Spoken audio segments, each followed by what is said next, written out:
says we're going live, but are we live? It says we're going live, but are we going live? So if you come in here, if you don't mind, let me know.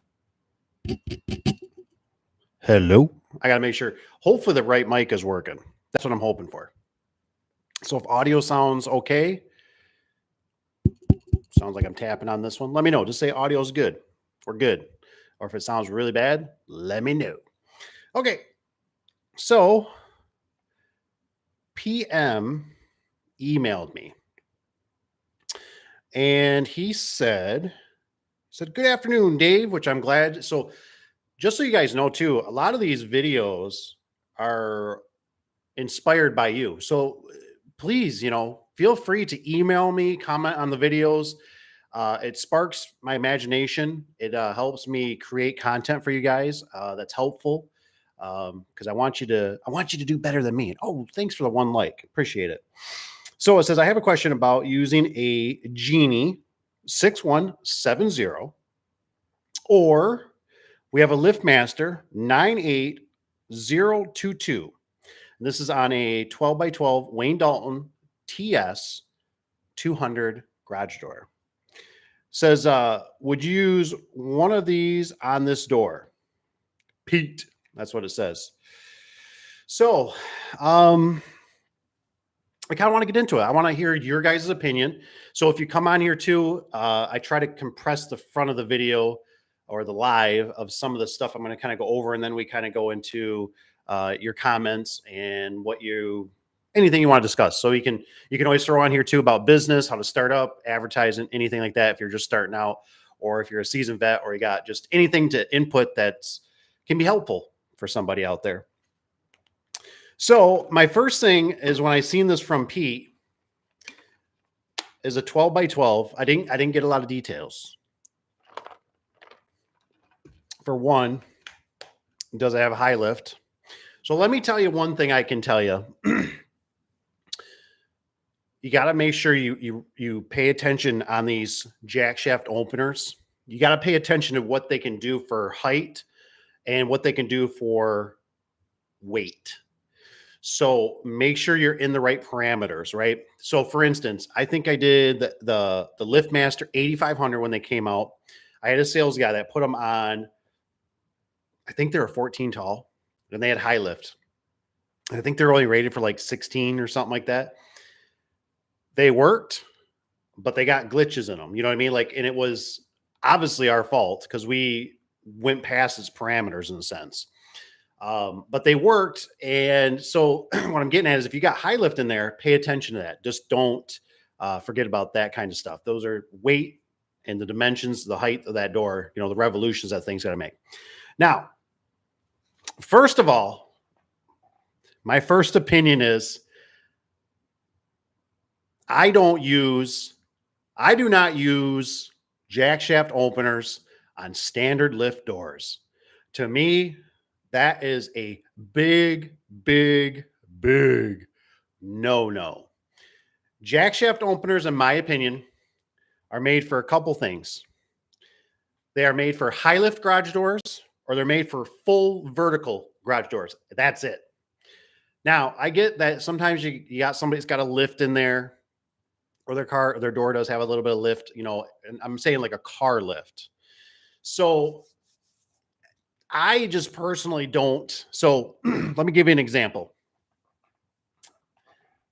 My great friend Josh, right? I went down to Indy. We were down there, and we were working on some garage doors. I think they were 12 by 14. For whatever reason, right? It can be money. It looks better. There's a lot of reasons, right? He was going to end up going with the Liftmaster as the maximum, like the jack shaft on the side. So we converted everything over to solid shaft.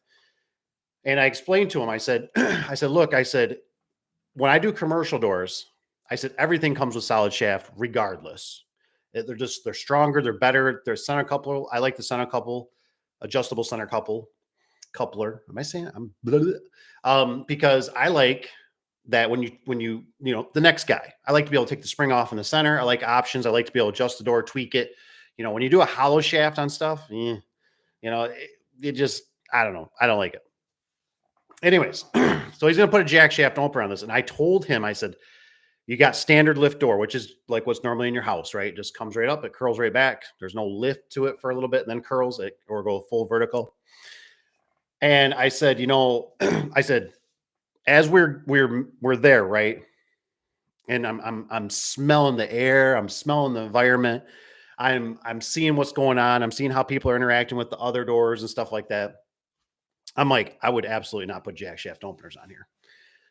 And as we went through it and we started talking about it more, he realized, he said, you know what? You're right. He said, I can totally see why you wouldn't use jack shaft openers.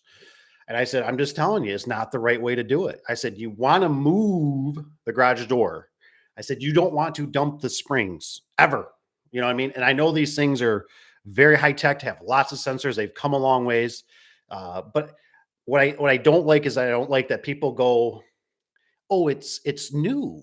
It looks so clean. Oh, it's modern. It's, I don't care, because for me, the problem is callbacks.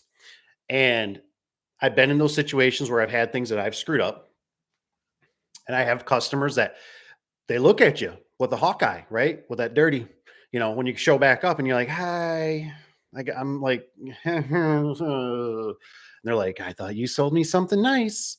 I spent thousands of dollars with you and this thing is screwing up. So, but if my opinion, to go back to the jack shaft with that size door and that, it depends. There's two ways I kind of look at it, right? If we got to use it, that's what the customer wants or whatever, we got stuff in the way of some sort, maybe a header in the back or something.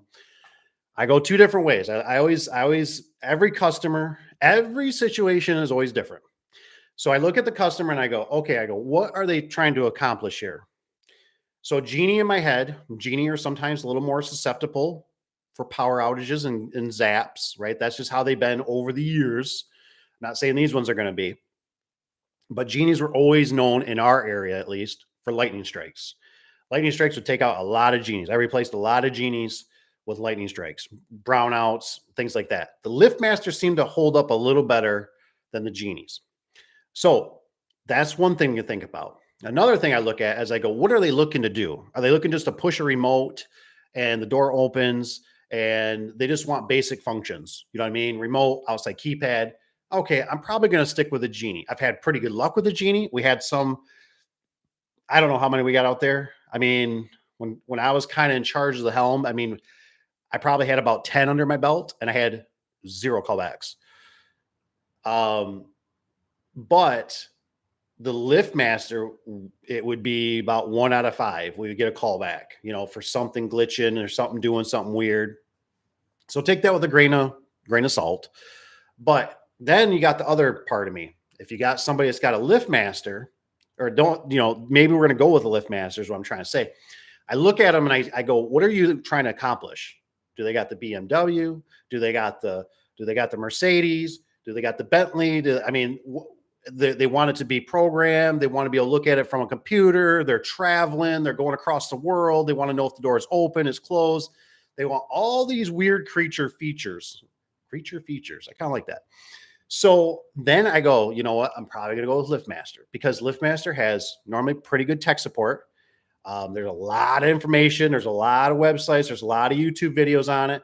We're going to make it work. It's probably already going to be built in. It's pretty bulletproof. It's pretty simple to use.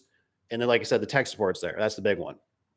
So if they want bells and whistles and fanciness, and they want to know, when a mouse is crawling around, I go Liftmaster. So it just all kind of depends. I see we got some comments. Cheers, by the way. Oh, man. I got one for you, Dave, Mr. Tony. Tony's in the house. I see Tanner's in there too. Welcome, guys. I hope you had a good week. Hope you kept all your fingers. Size drums I need if a high lift, an 8. Ooh, Haas, 1 foot. That is a great question.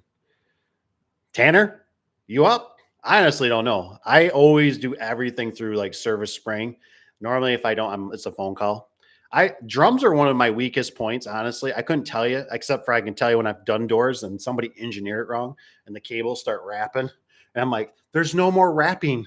It's going on the cable again, wrapping the other way. This isn't right. Or you know how like if you do a door, you pull the cable up and you're like, oh my gosh, this cable's like 4 or 6 feet long. Like, I'm not gonna wrap that around the drum to start off.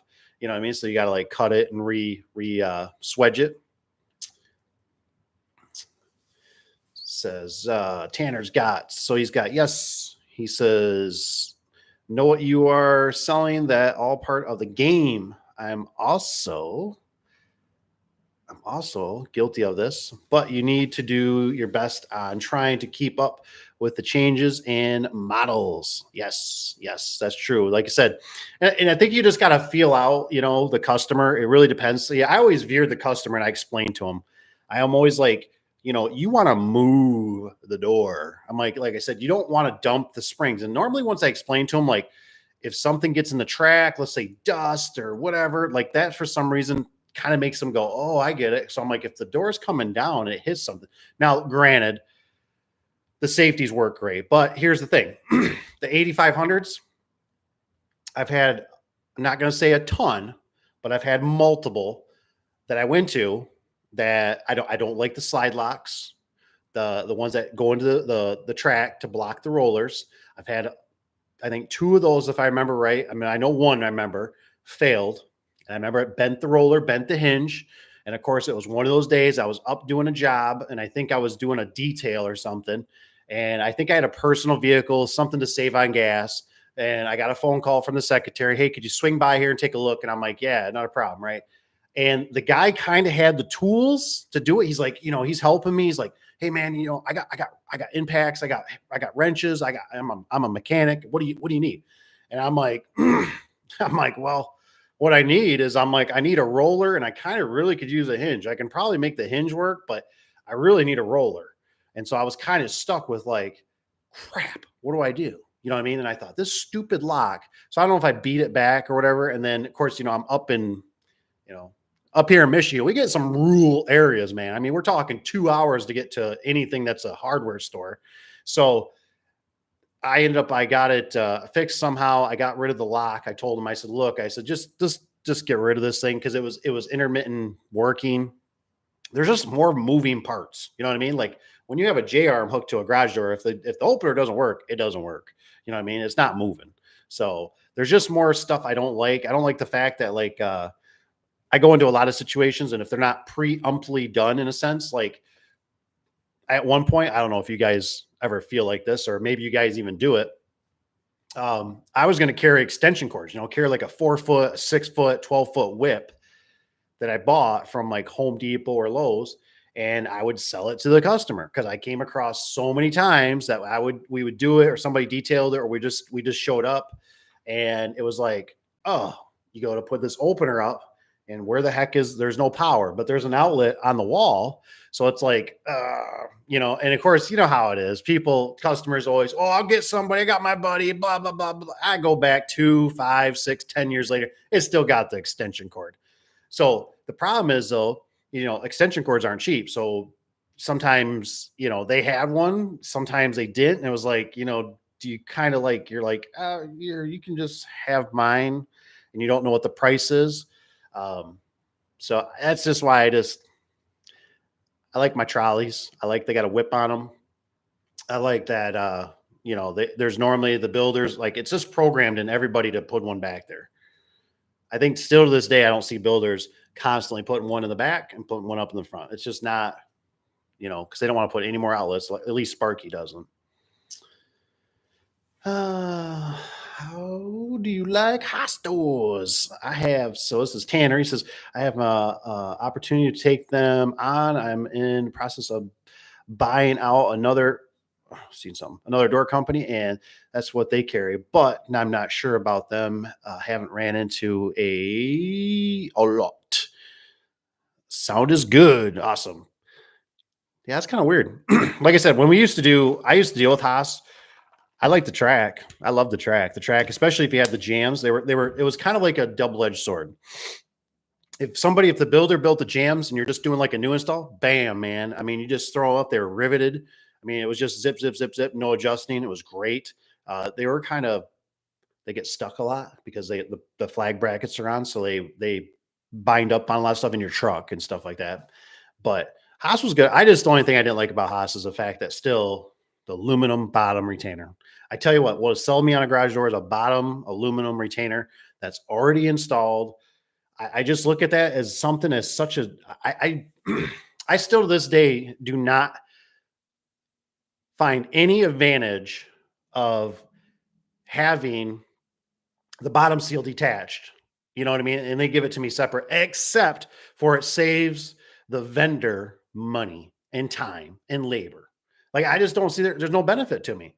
But if there's an aluminum excursion on there and then they put the rubber on there and it's screwed in from the bottom, it's like I don't have water problems. If they cup it, I have water problems, especially if doors, we get water that splashes, it hits the door and runs down, it gets caught in there. I've seen a lot of debris in there. Um, I cannot get on board with bottom plastic retainers. I don't know if maybe it's just Michigan. We have a lot of frost. I've had a lot of them snap, break. Uh, the other ones they don't show light. These ones are kind of, you got to cut the ends for the bottom brackets and stuff like that, and like more commercial doors. And this is even Wayne Dalton, you know what I mean? But Wayne Dalton even makes like an L shape. And I tell you what, to this day, I couldn't tell you exactly how to install it, but I know how I install it. I pull the rubber out, right? I put screws in the back, and then I put screws underneath because it's so flimsy, it can actually bust out. So then I have to pull the extrusion out. I put screws in the bottom, right? You try to teach somebody that, another worker, that they just forget about it. And then you come back, wintertime or whatever, and you see it busted off and you're like, oh, dang it. Real pain in the butt. Like I said, I can't stress enough, for whatever you get into, you have to always look at the person that's not you, right? You have to think you have to think for the employees, right? And you have to look at it. And I had this always a lot with the secretary. The secretary would always just kind of grind me, not in a bad way, but just, why do you need that? And I said, I need it because I said, they don't get it. Like I need everything a package deal. I need the product a certain way because people just don't do that stuff. Right. And it's hard, even though those little things to details, right? You guys know this. Everybody knows the detail is where it counts, right? It's easy to slap up doors and put it half hiney in and blah, blah, blah, blah, blah. Right. But it's all those fine details, the weather seal cut nice. It's not all fingerprinted up with dirtiness. It's not scratched and damaged, and you got the track and it's running smooth and everything. You'll take the time when you're done to oil the door. I can't tell you how much that saves you, because if you oil the door, it gives you at least about a year that door is going to run really good. And it's just good preventative maintenance. It's just good to do in practice. But when I first started out, I didn't oil doors. It takes extra time. I got to go. Now, like I said, it's not about being busy. It's about being profitable and doing the good jobs. You know what I mean?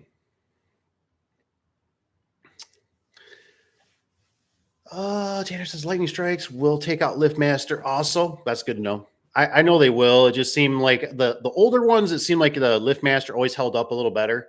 Because we go to a lot of lightning strikes or brownouts, and it was always like TV, microwave, and it seemed like garage door opener. You know what I mean? And then sometimes the really crappy ones where like you come there and it's just the garage door opener, and maybe it's both of them. Maybe they got two stalls, or two 9x7s, and you're like, oh crap, and then it's like you have to play detective, and you're like, so did you guys? Oh, actually, when did this happen? Oh, last week Friday, and then you have to be like the weatherman. You're like, oh, that was, we had that storm. Were you home? No, we weren't. Actually, we were out at the bar and blah, blah, blah, and then it's probably when we had that storm. 40-54 high lift springs. Drums, I mean. That's right. Thanks. What's up, Sky? It's good to see you. Haven't seen you in a while. Hope you're doing good. Cheers. Let's see here. Tanner says, I really like the Haas stores. So Clopay for 10. I'm probably assuming that's sold. Clopay for 10. Clopay has always been a good Uh, I don't know. They've been kind of a good overall. Like they're known, the name's known. Um, I don't really have nothing. They got just tons of options. I mean, I don't know if I still got. I don't think I got one of their books here, but it's freaking massive. All the different, you know, forums in there and all that kind of stuff. I mean, just massive. I mean, I still think there's some better companies out there, honestly. Um, you know, uh, there's just everything's got its own. We're when we come to this garage door stuff, it's always like we're dealing with car manufacturers, right? I mean, it's just everything's got problems, man. See, Mr. SOS jumped in. What's up? What's up? How's things in Cali? Tanner says I really like the high stores. Says Tony says I was hard coming off the aluminum retainer with Clope. Oh yeah. SOS. Hey party people. Oh, we love SOS. He's got so much good stuff. That's what we should. SOS, what are you using? What do you like for garage door in the bottom retainers? What do you like? You're a wealth of knowledge. Like I said, I just have a super, and it's probably because, you know, like I said, up here in Michigan, when we get the frost, I mean, I can't tell you how many service calls I've done where it's like you go and kick the bottom of the door and then the door works and they're like, I was trapped. And you're like, that's it. And I'm like, yeah, that was it. Like, you know, we'll catch you on the next one. It just all depends on how busy the day is or if it was close. And then you got to charge them and you charge them half the price or whatever. It's kind of, you know, but like I said, the bottom retainers, I even, you know, excuse me.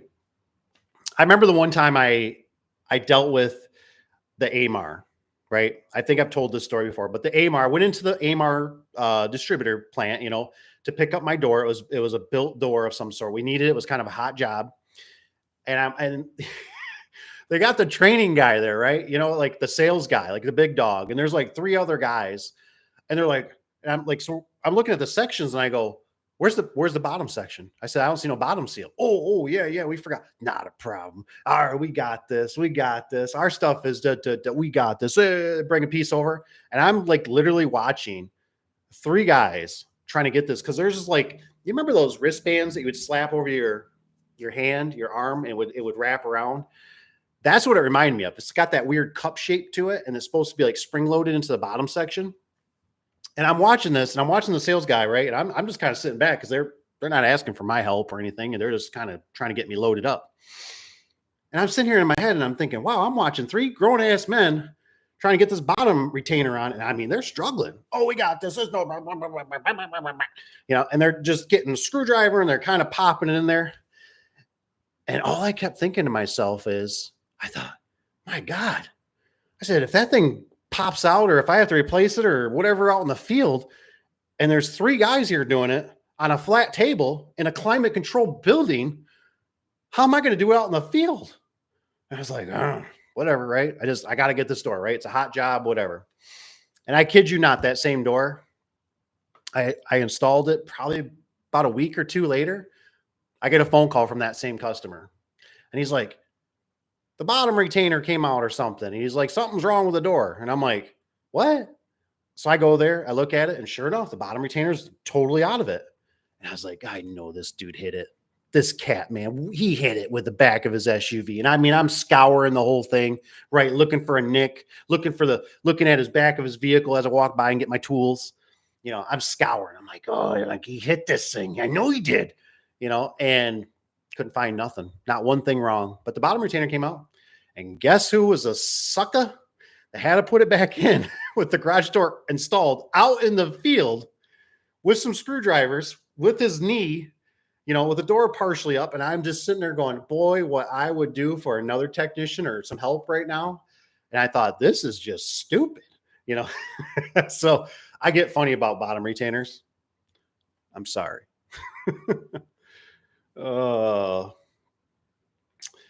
So let's see here. You need the plastic. What's we got here?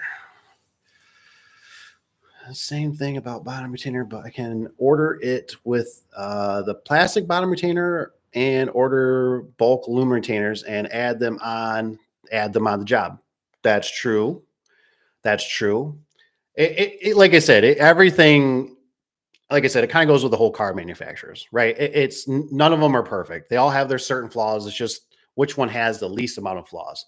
So for me in the garage door business, my biggest problem is that I don't have the time. I'm already out there selling. I'm already out there sometimes being secretary. Sometimes I'm putting out fires. Sometimes I'm being technician. I don't have the time to like, that was our problem with, what was it? When Wayne Dalton used to do Lowe's and then it switched over to Amar. Amar paid us a little bit more, not a lot, maybe $20, $40 per door, roughly across the board ish. But they wanted us to provide like the extra strut. So we get doors and, they would back up their semi and the stuff was horribly labeled. I mean, it would just get unloaded into the shop, right? Because you're just trying to get the driver on his way. You're trying to get your day on the way. The stuff would just get unloaded on the floor, right? And I mean, nothing's color coded, labeled good or anything. And you're like, okay, it's good. Well, as you start whittling down and you start going through each job, you realize that like a 16x7, right, only comes with one strut. Let's say a non-insulated only comes with one strut. And then you're like, okay, but you don't know when you get out to the job that it's got an opener. Because I mean, what's the odds that somebody's got a hand operated 16x7 garage door nowadays? It's pretty rare. So you get out there and it's like, I mean, we got to the point where I was like, you know what? I mean, I'd rather them send the stuff where Wayne Dalton would send you all this stuff. Like they would send you two struts for a 16x7. They would send you an operator bracket. Amar, nope. So what my point is it's super hard to always keep ordering and then trying to keep prices and stuff. Where if it's a package deal, you can look at it and go, okay, I know this door costs X amount of dollars. This whole thing right here, it comes with, slide lock. It comes with the good rollers. It comes with enough, everything, versus trying to, because that's what I was trying to do at one point too. I thought I'm just going to order sections and then I'm going to order 55-gallon drums of hinges. I'll just order. And it's like, you start realizing that you're like, I don't have the time, like I can't do this all, you know? Tanner, Place Retainer, it serves two purposes. It has seal and it's a retainer. So when you need to replace a seal, you can slide the one. So Tony showed me a picture of it, and his was like, it was like a plastic, and then this already built in weather seal on the bottom. But then there was like the two grooves. So like if that seal goes bad, you could throw another one in there. Pretty good idea, you know what I mean? For the idea of it. But like I said, for us up in our area, I don't know about you guys, but we got these things called chipmunks. They're a little smaller than a squirrel, and those things chew like a mofo, and they will chew through that plastic.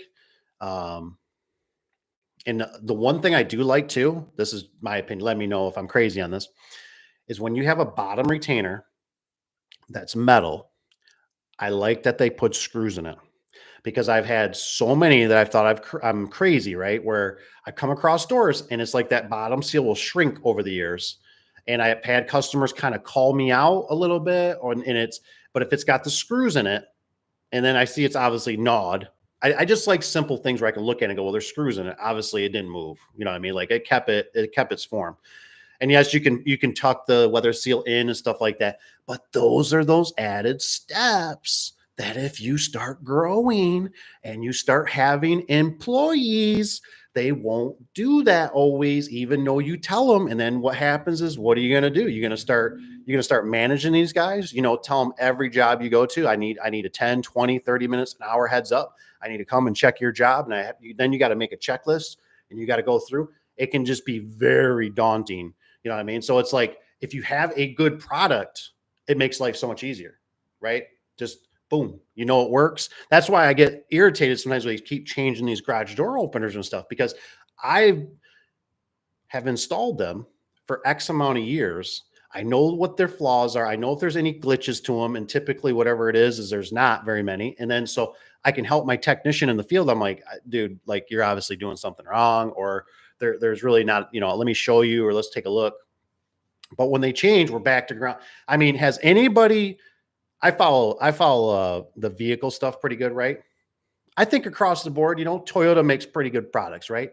The Toyota Tundra that came out, do some research. That thing's having huge engine problems. And it's like, are you serious? Like, are they, I can't believe they're putting this out. They got a recall on it. And it's like, I feel so bad for the people that just bought a brand new, which shouldn't buy the brand new because you always buy the last year, right?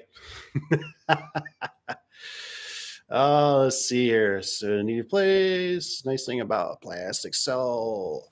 Tony says I sell a 600 series, best bang for the buck. People love them. The R value 13.45. That's nice. That's a nice R value. Says I agree, Tony. That part is nice, but here the plastic is always broken or deformed from rocks, debris. See, okay, that's kind of like what we have here. The plastic's always got funkiness to it.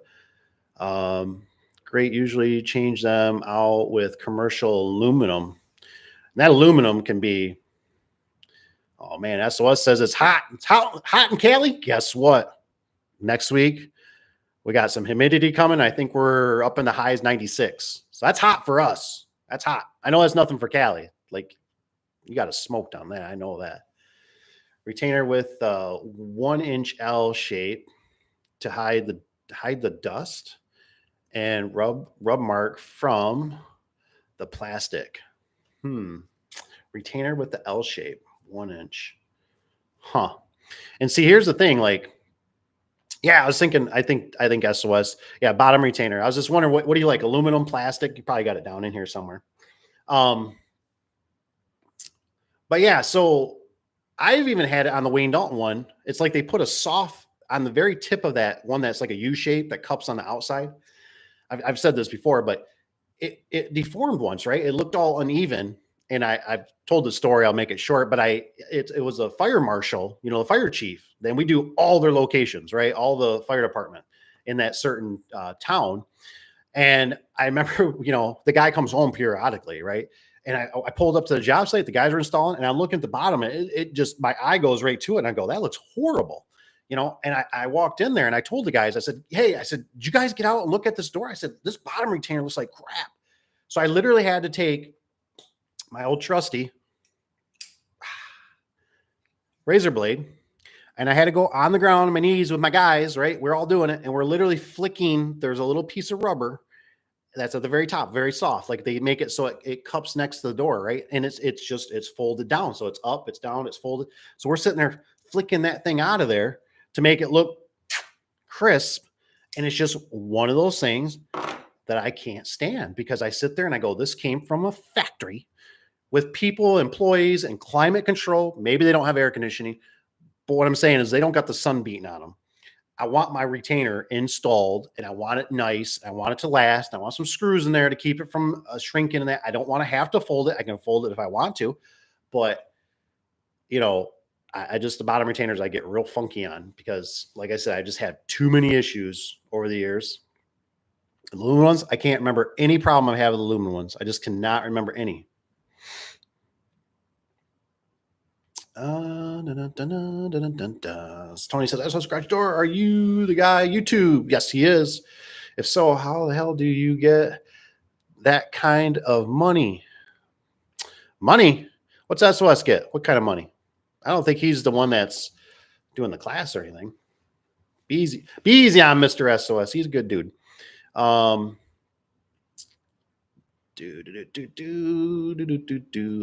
L shape. Aluminum L shape for sure. The Wayne Dalton uses a plastic retainer. It's not very good. Yeah, the Wayne Dalton one's pretty, and then they do their, like the 9000 series, how they do like that half tier, and it's really close. Yeah, I've had problems with them pulling out. Like when you're sitting there trying to stretch it, it'll fall out on you. Problems. And like I said, you don't ever experience this stuff you can do it as an installer.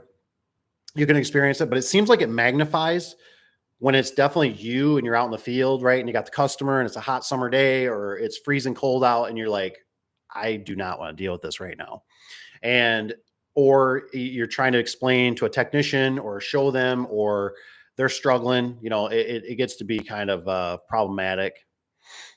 then it's like if the retainer's bad, now you got to, like I said, I can't remember. I've had a couple of aluminum ones get smashed a little bit. Maybe they smacked the door down or something, and I've taken a screwdriver and peeled them out, pried them open a little bit. But I can't remember one problem I've had with aluminum where I was just like, I've had them fall out a little bit, the screws, right? And then I've sliced in the weather seal actually on the bottom, just made little slices, put screws up in there, and that's good to go. But if the back's all broken, from plastic because it just gets brittle and old. And like I said, my personal house, when I used to have my very first house, it would grab water. It was a TS200. The water would go in it, and every time, I mean, it was like listening to a dog pee.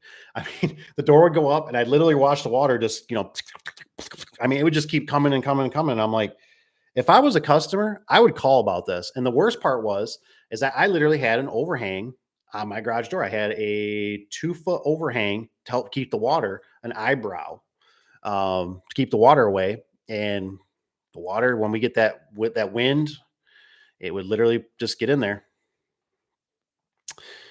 It says, no, that's garage door training school for SOS. Yeah, good, honest dude. Heck yeah, he is, with realistic videos. Oh, sure. SOS does a good job. It says, hey, Tanner, money comes and goes. He says, do you mean to make the videos? Not sure if I get your question. Yeah, we've kind of had that discussion here, about maybe SOS wants to throw his 2 cents in. I don't know about it, but what's the guy called? Tanner, you know who it is, the training guy. We've all kind of had our doubts. Isn't he? Well, I don't know where he's out of, honestly, but we've all kind of had our suspicion that, when he tells us, he's like, I just did this garage door spring and it took me 20 minutes. I just made $2,400. And it's like, whoa, I'm in the wrong business. Need to come hang out with him.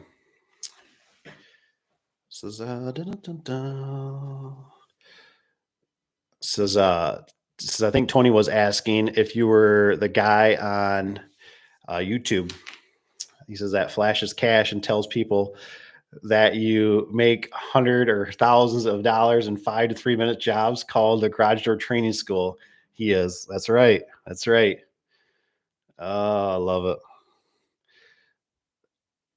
Let's see here. Scammer and makes real garage doors look bad. I'm pretty sure he is based out of Cali and just makes us door guys look like con artists. Oh, that is true. That is true.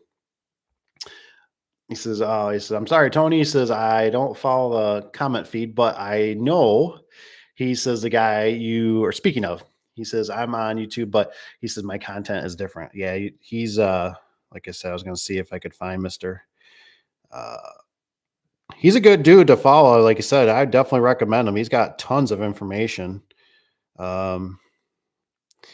He does a really great job. Honestly. There he is. There he is. Look at him. Look at that sexy man. There he is. Like I said, you should definitely follow him.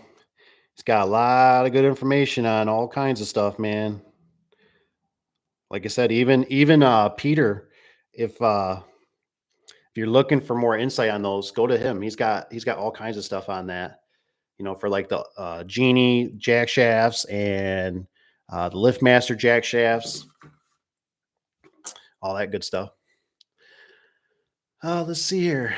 He says, reviews on garage door. What does it say? Oh, no, that's not me. I'm the guy that does reviews on garage door openers. Yes, he does. I think I must have missed that one. Tony says, thank God. Tony, you would tear him a new one if it was. That's for sure. Let's see here. Sky says, don't buy Tundras. What do you recommend? What do you recommend, Sky? I don't know if I've ever seen SOS. What's the SOS drive? What you drive, mister? Do you like your Chevys? Do you like your Fords? I mean, they all got problems. Like I said, I take this all with a grain. Like I said, it still blows my mind that how many years we've been making vehicles and we can't make them to be like, they should all be 500, 600, 800,000 mile vehicles by now. You know what I mean? And the worst part is what really gets me on a lot of this stuff is, why don't we have options? Like, I understand there's the bean counters. I understand we're trying to save money, but where's my option? Like, here's the one that's, $5,000, or you can buy this one that's 8,000, but you understand that this has better stuff in it. Okay, well, I want the better. I want to keep this one for life or whatever. I want to keep it for a long time.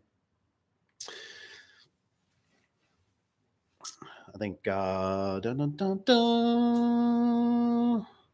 Oh, snap, man. SOS, a Toyota Tacoma. Nice. Nice. So 2013, that's a good one. Yeah, because what is it? Tacoma 2023 was the last year for that motor. I knew we were friends for a reason. That's why I put the wife in a Toyota, because I don't want to work on it and have no problems and have her broke down. But like I said, it's crazy to think about some of the stuff, how the stuff is changing all the time. What's since we got here, Mr. SOS, what was your opinion? What's your opinion on the Genie jack shaft to the Liftmaster? Am I kind of nailing it, or would you? What one would you go with? Kind of. What's your thoughts on it? Just trying to see if I have my notes on there. Let me get specifics here, just in case. I got to go to email. There it is. So either it's the Genie 6170 or the Liftmaster 98022. That's going to be on a 12x12 Wayne Dalton TS 200. Which one would you use? Like I said, it kind of all depends. It all depends. Is it standard? Is it, is it just a barn kind of? Is it going to be for a house, for a mansion? What you doing with it? Oh, sweet. Sky says, because Sky, you're out there. Aren't you out that way? Aren't you on Cali?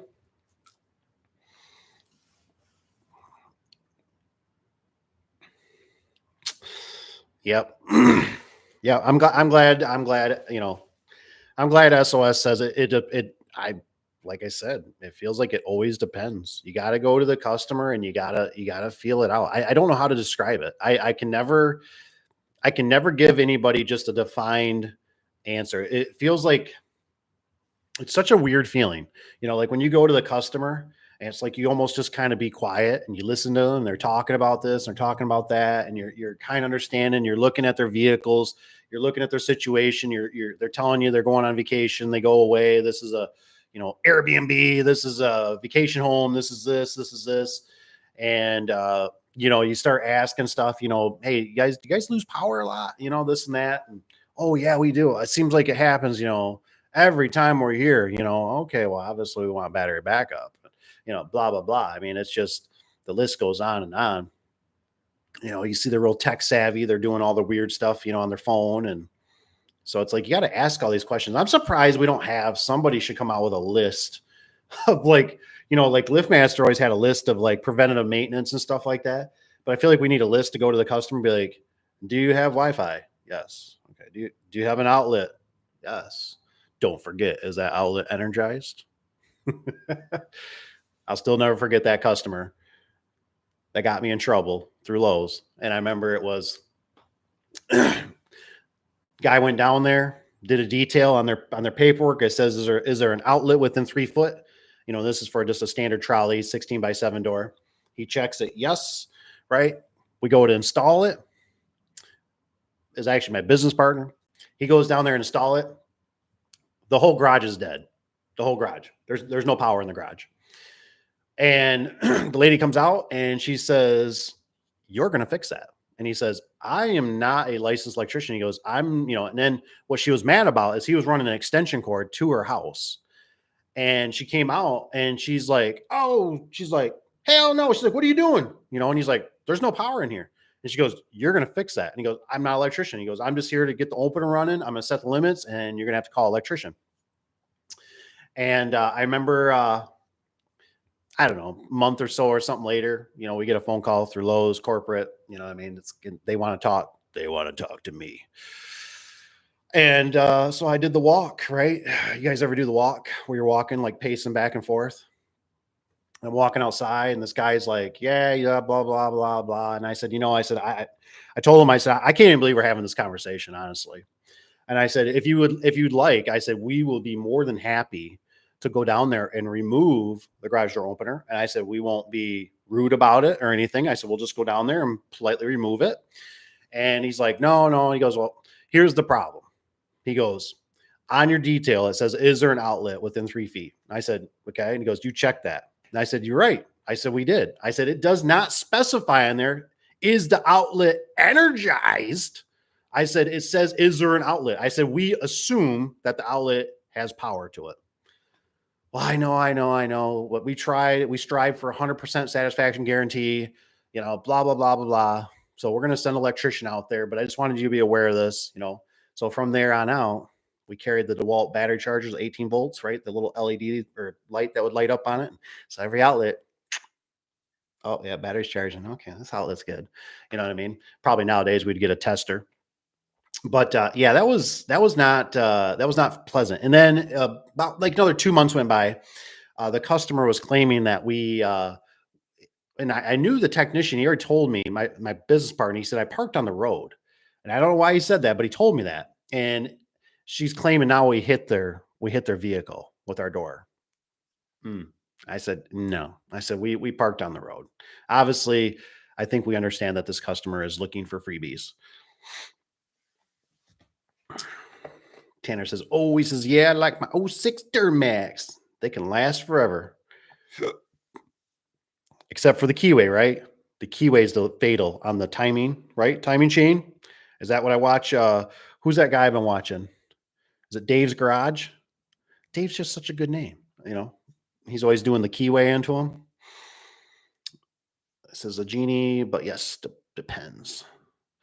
Yes, he says, did 2 days in Lake Tahoe. Got out of the heat. The heat, baby. It's coming, man. I'm bummed. I think Cap was talking about, I'm gonna message him probably Monday. I'm not gonna bother him on the weekend. That's kind of rude. You know what I mean? So I figured I'll message him and see if he wants to do a fence job. I think it's 400 feet. I'm like, dude, next week's going to be this super duper hot. I'm like, we're going to die. And Cap actually gets, for whatever reason, I think it happens to actually some other people too. I have not experienced it, thank goodness, and I don't want to experience it, but sometimes you get so hot. Normally it happens one time a year for him. You go through that exhaustion and he'll throw up.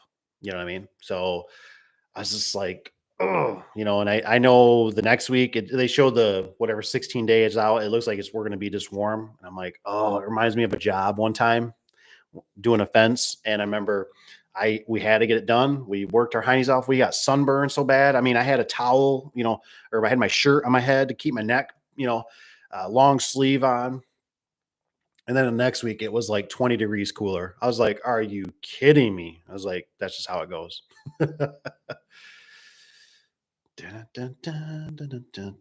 Let's see here. What's he got? 61 says, yes, did 2 days.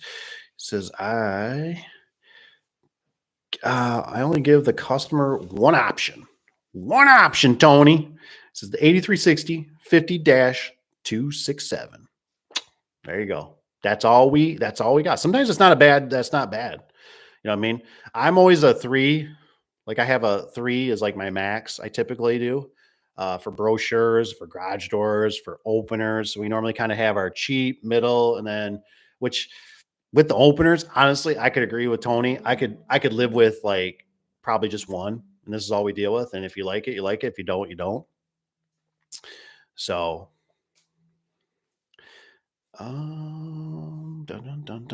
says I have so many thoughts on jackshaft GDOs. We should do a podcast. Heck yeah, we should. I'm getting better at this, so it's time. It's time. It's time, my friend. I never really understand if you like them or don't, because I know you do. I know you do for SOS. I know you do the videos on them, and I know you're just talking about the product, but I just never know if it's kind of, what your real thoughts on them. If you're, move the door or use a jack shaft. Um, Plus being in Cali, like everything's got to be battery backup. So I don't know if they're nicer for that. Obviously you can do trolley. You got to move the door. Like I said, it was, uh, it was really nice working with Josh. Um, because he's seen my reasoning for it. You know what I mean? We're working on commercial doors and I actually brung some pusher springs and he's like, well, he goes, maybe I can put pusher springs on it. And so I had some and he's such a nice guy. He's like, can I buy these from me? I said, well, you can. I said, but you still need like, 3 more sets. I said, I only brought them down for kind of demonstration purposes. And and I told him, I said, here's the thing. I said, these things got a rubber grommet on them. I said, the rubber grommet wears out. I said, it pops off, breaks off. And then I said, now it's smacking the door on the top section when the door comes up into them. I said, they can sometimes get out of balance, right? Something happens, they got tweaked, whatever. And now they go above the door. I've had that happen. They're scraping, making all kinds of noise. He was talking about them. I told him, I said, they're kind of noisy. He says, well, I'll put some oil on them. I said, you can. I said, but that only lasts for a very little time. I said, otherwise it's always that when they screech and open, it's more pressure. And I told him, I said, here's the thing, man. I said, I don't know these, the maximums, these openers yet. I said, I don't know if they're going to sense that and freak out. I said, so, I said, we got a lot of variables here. And he agreed. I think it was cheaper because he didn't have to do the rails. But he said, you know what, I'm going to talk to the customer. And last time I talked to him, it sounds like we're going with some trolleys. Hopefully when they get the thing a little more wrapped up, I'm going to go back down there, give him a hand, take a little bit of video. I think I'll also hopefully try to hook up with Tony. And I wonder, hey, that happens, Mr. SOS, do you got a spring winder at all? Do you got a spring turner, a sure winder, a brute winder? Do you use any of those? I'm just surprised if you don't, because you always just got all the gizmos. You got the openers. But anyways, hopefully I can meet up with Tony at that point too. And we can try out so Tony, you need to, I know you're watching, my friend. I love you. We need to figure out a way to do a demonstration on it. Like I've been thinking about it. Like if I built like a board or something and put springs on it, I don't know how to load the cables. You know what I mean? Like in a nutshell, but I was thinking about it. I thought it'd be pretty cool if we could kind of at least weigh them. If we could also see the speed, right? Kind of just which one's a little faster, slower, just play around with them on some springs. And I was thinking something like on a tailgate, so I've been trying to think of some ideas without having to like destroy somebody's garage door or, yada, yada.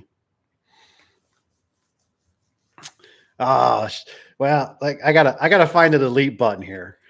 SOS, he already said it. SOS is best friends now with Tony. He says he'd love a sure winder.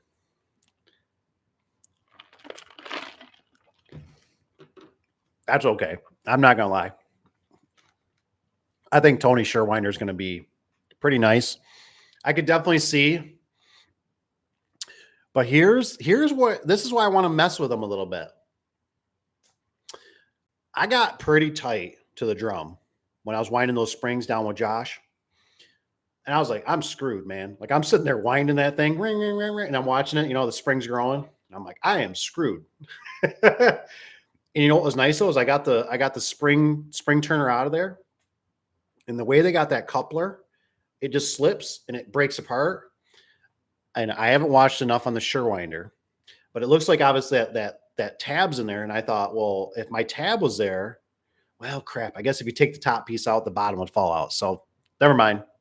It'd probably be the same. So it'd just be nice to see what the distance are, what you can get up to. That's why I want to play around them a little bit. Have some fun. Maybe I'll see if I can just take Tony's. I'll leave my spring turner. I'll be a nice guy, but I'll just take his.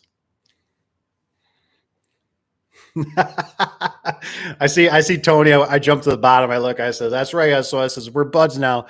Tony's fun, man. He's always trying to sell us the Surewinder. He needs to call Surewinder. He's the salesman, man.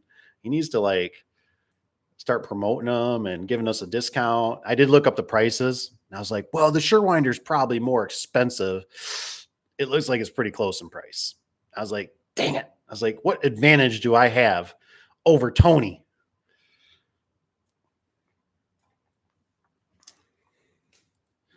Dun, dun, dun. Dun, dun. Dun, dun. Let's see here. We're getting the heat. Oh yeah, it says we're getting the heat to Dave. I am. I'm starting to kind of feel it actually. Tony says just build a barn. We could take a 2x6 and go from side to side. Demonstration. There are the race. LOL. The race zone.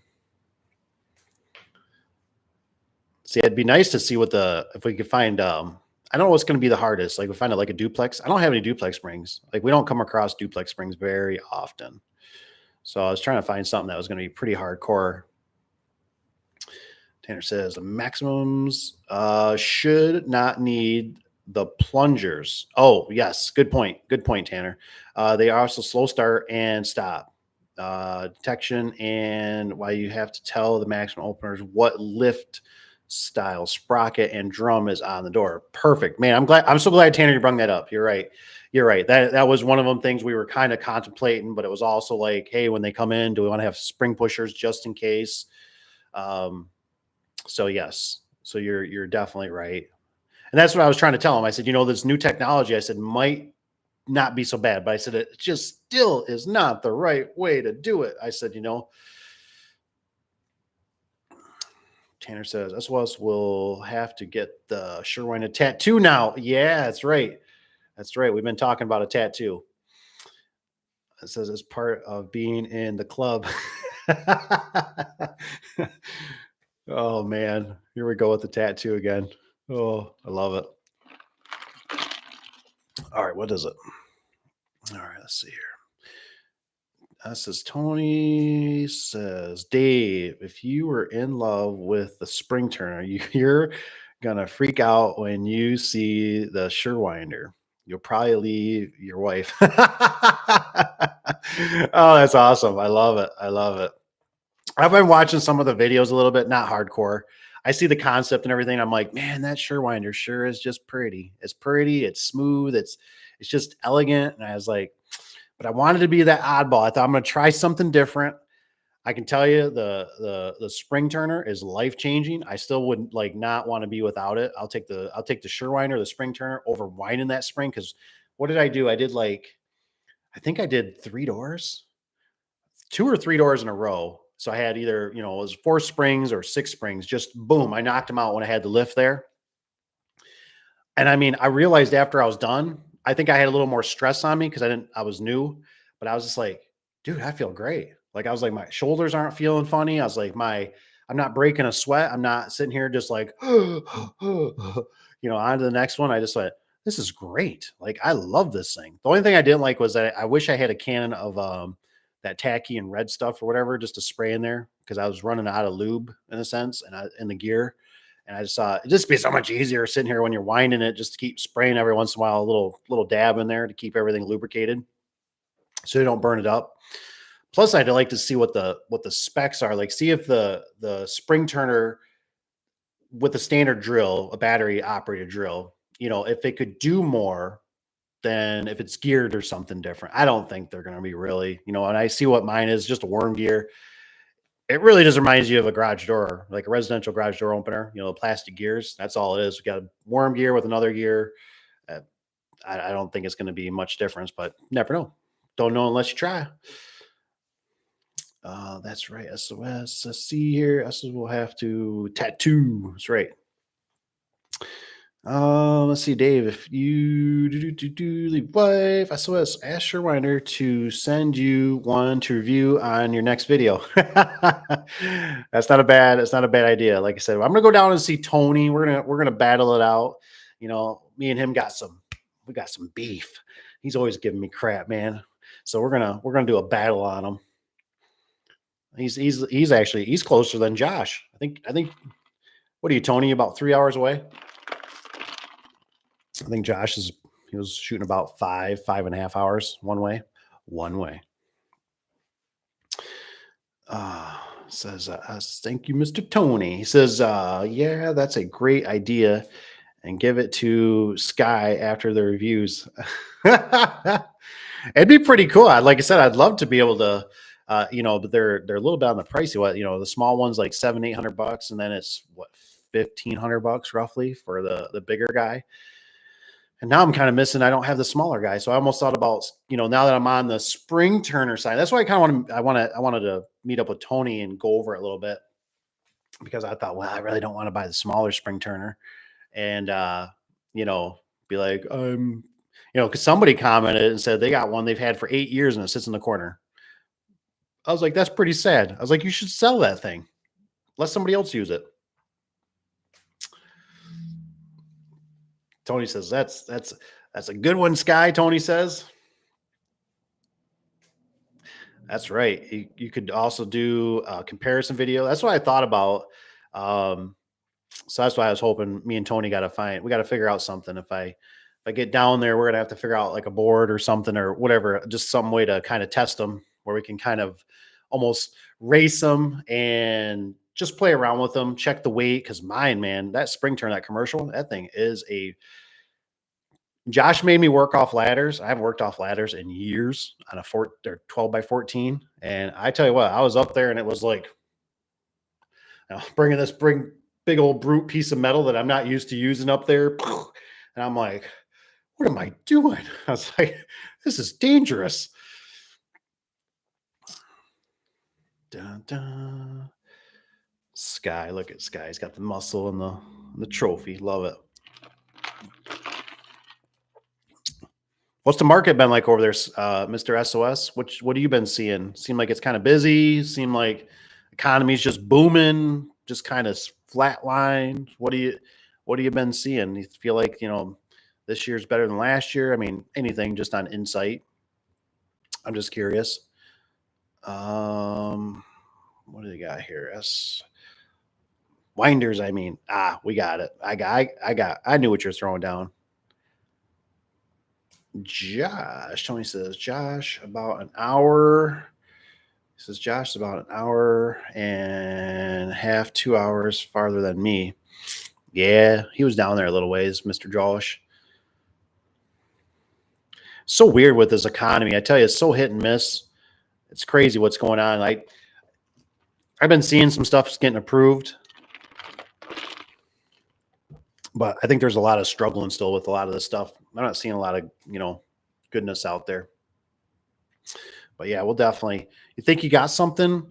We can try them out on there, Mr. Tony. If you got any ideas, shoot me some ideas. Shoot me a text or whatever, some pictures. It's the same. So hard to do business in Cali. Oh, my buying insurance is going up, man. Insurance is just killing. Seems like everybody. It's really scary to think about just how many things are like kind of like out of your control. Like I was literally thinking about it today, and I was thinking, okay, like when you have a house, right, and you have a mortgage, and then I thought, the insurance company can tell you basically like, we're not going to insure you unless you change your roof. Like we don't like the roof. I had this happen on my very first house. Little story. And so I got to a point, I was going through divorce. And I remember I got to a point where, so now I lost another income, right? But I got to a point where it was like, I remember I was laying in bed, basically tears in my eyes. I'm like, do I pay? Like, I only got enough money to I can either pay my insurance or I can pay my taxes. And I was like, I can't pay both. And I was like, I don't know what to do. And I thought, well, if I don't pay my taxes, they're going to take the house and there's going to be no insurance regardless. I have nowhere to live, whatever. And so I said, well, I'm going to pay my taxes. So I called my insurance. I canceled. Granted, I still had a mortgage. You're not supposed to. Don't listen to me. No financial legal advice here. And so I remember I ended up calling back. Same roof, right? Now they come out and reevaluate it of some sort, right? This is maybe a month later, 2 months. I call them back and they say, we won't insure you. And I'm like, what do you mean? And they're like, we won't insure you. Your roof is. Now, the thing is, my grandparents used to own the house and I knew it was under there. It was metal in the valleys. That's like 30 years shingles on there or something. So they were rough, but it was all intact. It was there. It just looked rough. Shingles were super thick on that thing. I mean, it looked like shakes or whatever, cedar shake, something. And I'm like, this is bull crap. I thought, you guys, insured me before, never even said a thing, right? And not to say they would never caught it or something, but then it's like now that I'm going to reactivate it now, so I had to put a whole new roof on, cost me thousands of dollars. I had to have a whole bunch of people help me, and so it's just weird when sometimes you look at things, you think about the bank and you think about the insurance, and then um, that's why I'm always trying to tell some of these guys, sometimes, hey, don't get too big for your britches because things can, I call it neutered. You get neutered. That's how I feel. You know what I mean? Like there's a lot of things where you can really just think, I'm going to conquer the world. And then all of a sudden it's like neutered. And you're like, oh man, like, oh, this and oh, that, like you're out of control with insurance. Also, insurance goes up on vehicles. Let's say you got a fleet of vehicles. There's all kinds of things they can do to you. And so it gets kind of, once you understand sometimes how the big world works, it's like you can kind of get shut down. Not trying to discourage, you know what I mean? We should all try to strive, but there's some things that are just out of our control and it gets irritating.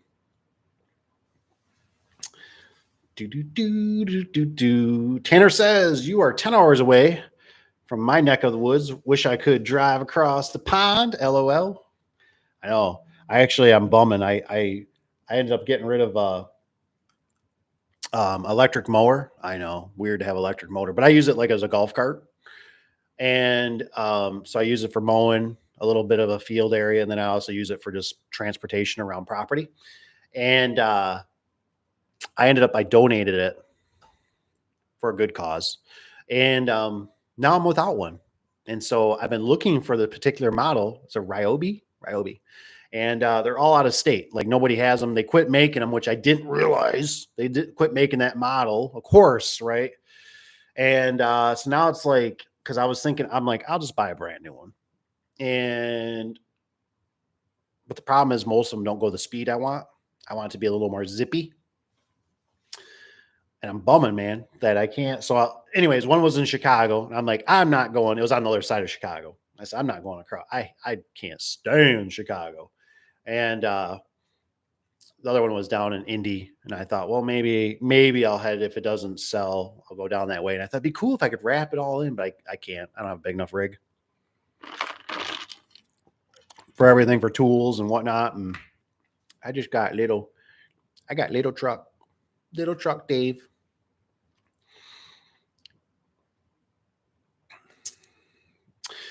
SOS says that also happens with general liability insurance. So true, man.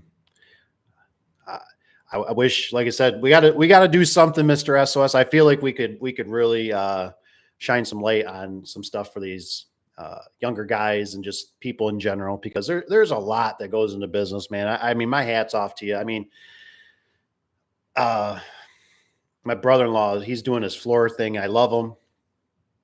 But I tell you what, man, I can already see, you know how like you can see it now when you got age in you, and you're like, oh man, that's a bear, that's struggle, that's a problem, that's an issue, that's, like I didn't ever think the weather, but sometimes he does outside stuff. So the other day the weather was changing. When I was hardcore in the business, I don't watch it as much as I used to, but I mean, it was like every day, every 4 to 6 hours, I was checking the weather, right? And that's why I'm always talking about us being like captains of ships. That's the only way I know how to describe it. When you're a business owner, entrepreneur, you are a captain of the ship, man. You want to know how the vessel's painted, what paint they used, what cleaner they're using on the deck. Is it slippery? Is it not? Are your guys going to get injured? You want to know, have the oil's been changed in the engines? You want to know what the propellers, shape is in, all these things, preparing for sea, which is like preparing for battle. You know what I mean? Because when you go out there and you got vehicles that are breaking down, or guys are on the side of the road, or somebody gets hurt or injured, oh man, it's a lot. Is it doable? Yes. But it's a lot. And then when you get these outside forces that are like out of your control, general liability, car insurance, and you're like, what? I mean, who's been the ones that been getting hit? Like, what are they? This is like house. I watch a lot of the house stuff down in like Florida and stuff. I know Cali's one of them too. These guys are getting dropped on insurance. I mean, that's just like those things like you're like, I really don't need this in my life right now. Like that's what it feels like, that kind of stuff. And then you try to compound it with bigger jobs you got going on and all this other stuff and paperwork adds up, adds up. Uh, it says, I can say that in this economy, I have been pushing higher end garage doors. Sounds like uh, kind of like Josh, the guy I was working with. He's been doing. He's been kind of trying to get to the higher clientele, and then I believe who else? I believe Tanner. Tanner just does big jobs. He's a big door job guy. He does a lot of the egg, man, big stuff. And then you got me, and I'm just kind of a mix. We kind of do the residential. We're pretty hardcore into commercial, so we pretty much take care of like the fences to a certain degree, depending on how big it is, the gates, gate operators, and then a lot of the commercial overhead doors. Cap just reached out to me the other day. He was stressing that he's got a customer. I don't think I can show the picture. It might show his number. And they got a metal jam, and it's very thick steel. And then it's got concrete behind it. And he said, "What would you do with this?" And I seen there was somebody that put the aluminum extrusion. We're talking like the perimeter seal around the sides and the top. And they riveted it in, right? And I told him, I said, well, I said, honestly, I said, I would look at it like somebody else that did it was smarter than me. And I said, I would probably do the same. I said, I would get the aluminum retainer, and then it's got that rubber flap. And I said, I would probably just do the same. I drill it. I said, you're going to have obviously a drill bit. You're going to have lots of drill bits. And then I said, also, you're going to have a concrete bit, because you know how you guys ever drill into that steel and then you whack concrete behind it. And I mean, it just dulls the bit like that. I mean, it's like you're done. And so I told him, I said, then either you got to rivet it or you got to put screws in it, because he said he was trying some screws and he said I was breaking the heads off. Well, obviously it's because you got to drill it out. You got to make it bigger. It's just too thick of steel. And I was thinking about it and I thought, this weather seal, this job is very similar. I don't know why. It feels like remotes to me. Like remotes never give me pleasure. Like I've never, ever felt pleasure out of giving remotes to a customer. That's just my opinion. I've had so many times that it's more like, what? Like, how much is the remote? Well, I can go to Home Depot or Lowe's and they're 35 and you're charging 40, 45. And I'm like, I know. I'm like, but here's the thing. You also have to pay tax. I'm like, you also have to go there and you have to deal with and then what's always the kicker, right? Is when you tell them, you go, and for me to come out and program it, whatever your service call is, it's 65, it's 120. And I mean, they fall over. And so I never, ever, like, that's why when I do doors and stuff, I'm always like, it just gets two remotes. It gets two remotes. It gets a keypad. It gets two remotes. It gets a keypad. And that way it's because people's minds, they just don't get it. But anyways, this weather seal, right? I was talking to the wife of Tron about it a little bit. And I said, this weather seal, I said, is really a bear. I said, because I told him, I said, honestly, I just told him, I said, I probably want to be paid, just a number off the top of my head. So I probably want to make $800 to $1,000 per door. Sounds pretty crazy, right? But you know how those aluminum retainers are. They can be pricey with the weather seal. They can be whatever, $2, $3, $5, $6 a foot. It can be expensive. So that was just something I just threw out there. Have no clue until I'd see what the price of the material is. But it's just all the headache, all the drill bits you're going to go through, all the headache. And I told him, I said, probably on a 12 by 14 or something like that. I said, I could probably get 2 or 3 done in just a normal day. And the reason I say my normal day is because I go, okay, something goes wrong. I got to, you got to factor breaks in there. You got to do lunch. You got to do, no, do you have to? No. But I'm just saying, as an average of not killing yourself, and something's not working, the rivets aren't working perfect, your rivet gun breaks. And I told him, I said, you know what the problem is with this? I said, what happens is, I said, you're going to run into, I said, where you charge them, let's say a astronomical number, and then they do approve it. And I said, now that number is so high, I said, it has to be freaking perfect. Like no daylight showing through it. Like, I don't know if it's like a 12-2 door or 14-2. So if they're looking down the side and they see light, I said, now it's like, you need to caulk it. That's not really us. Right. And so you need to caulk it. I said, it needs to be, because, and I told him, I said, honestly, I said, I'd rather just apply the material, and they can have, I think it might be like a mechanic shop or some sort. I don't know exactly, but I said, have Junior over there. Here's the rivets. Here's all the stuff. This is going to be $2,000, whatever. And, oh, you know what? You're going to save yourself a ton of money. Have Junior do it, because then the owner or whoever can yip at Junior that he's not doing it right, because you know how it is. Like, that stuff is so different than using vinyl. And the problem is, I've tried vinyl, and it normally will break. It snaps. People with mirrors on vehicles, because this is kind of a commercial building, they'll hit them, drag them, they break. Even with the aluminum ones, I have them, they still rip over time. They get weather on them. You got to get them perfect. They're real pain in the eye. I was telling the wife, I said, honestly, I'd rather just rip the doors out, sell the doors, and then get clip mount seal. I'm assuming it doesn't have that option. I said, but I'd rather just get clip mount seal and put header seal on it and get a door that's two inches wider. You know what I mean? Sorry, went on a rant. Rant over. What we got? Let's see. I see a 2 here in Indiana. I'm only saw top of line products too. Nice. Sky says, my next job is for someone who played in the Green Bay Packers. Nice.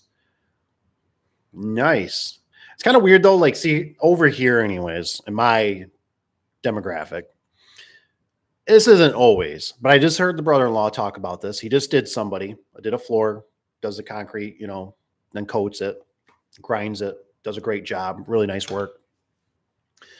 He had a problem with the guy though. That was high end on the lake. You know what I mean? And he was being real fidgety about the color.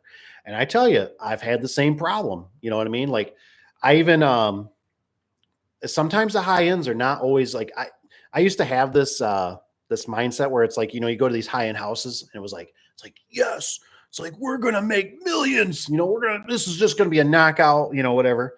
And sometimes those people are the most pickiest people. And sometimes it's because they almost like know how to hold on to their money the best. You know what I mean? So they're nitpicking everything. I actually just asked a painter that was painting one of the rentals. I said, what do you run into? And she says, probably one of our biggest problems is when we work for old people, they follow my guys around.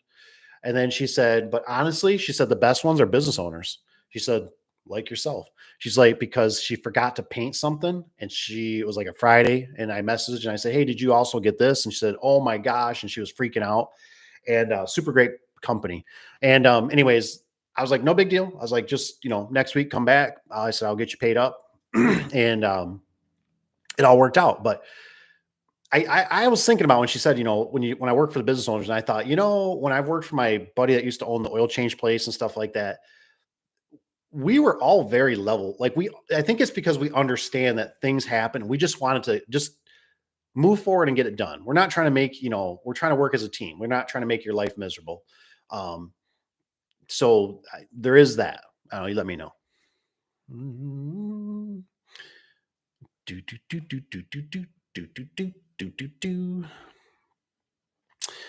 Peckers. Tanner says, yes, we always push for higher end doors, but we do like commercial more, but we use residential as fill in. We have 3 developments going on now, roughly 200 doors in total, I believe. Nice.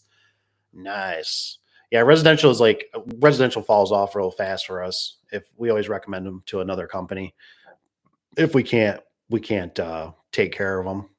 And like I said, it's always that thing where I always say, like, I'm like, I'd rather just whack it right over the phone call, because commercial, it's like, it's hard to get in, right? Commercial is so much more work, to get on in their system, and accounts payable and insurance and liability, and just, I mean, just, workman's comp, all that stuff.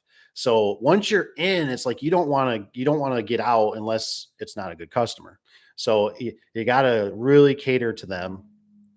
And then in a nutshell, it's like, you don't have to sell in a sense either, because they're always, either developing more, or they got problems, they need, stuff fixed. You can do preventative maintenance, which is, I think, a really great thing. I love preventative maintenance. It's a good filler, especially if the weather's bad. It's like, send them to do preventative maintenance. Dun, dun, dun. Sky says, just deliver the doors to the job. Waiting for the drywall guys to finish. Nice. Nice. That's awesome.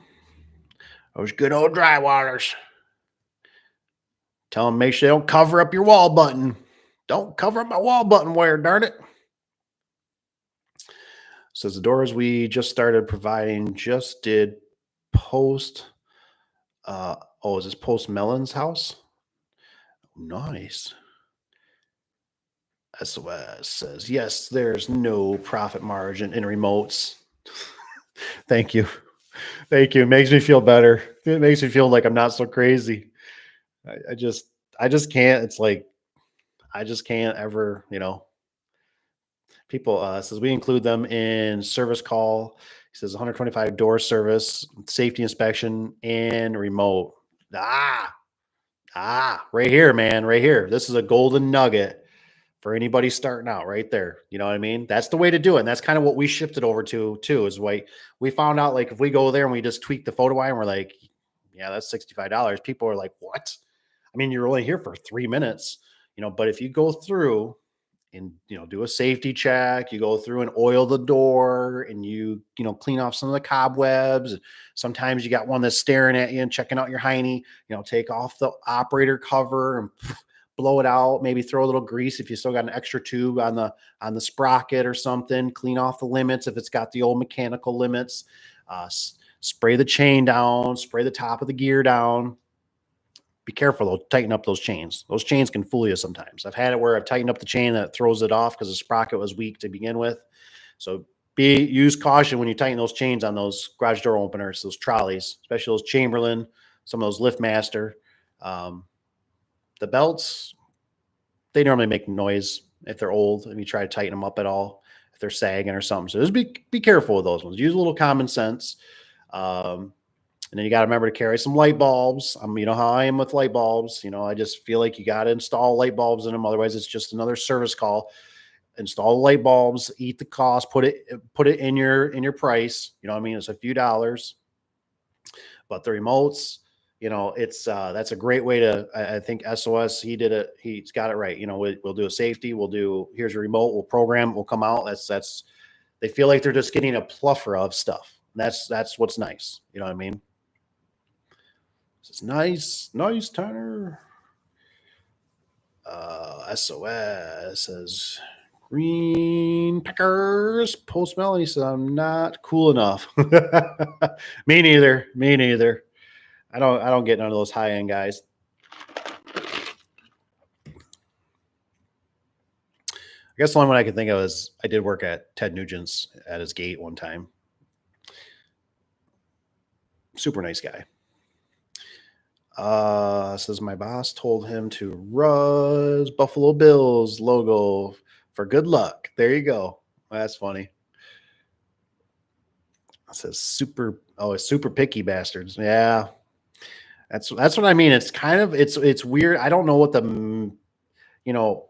it seems like sometimes if you go to the lower side, like I remember, I'll still never forget this one guy. It was just a gruffy situation, right? He was gruffy. The door, the building, everything, right? And I belittled myself, right? He told me, this is when I was younger and green. He told me something about I told them our service calls are like $85 in our area. This is many years ago.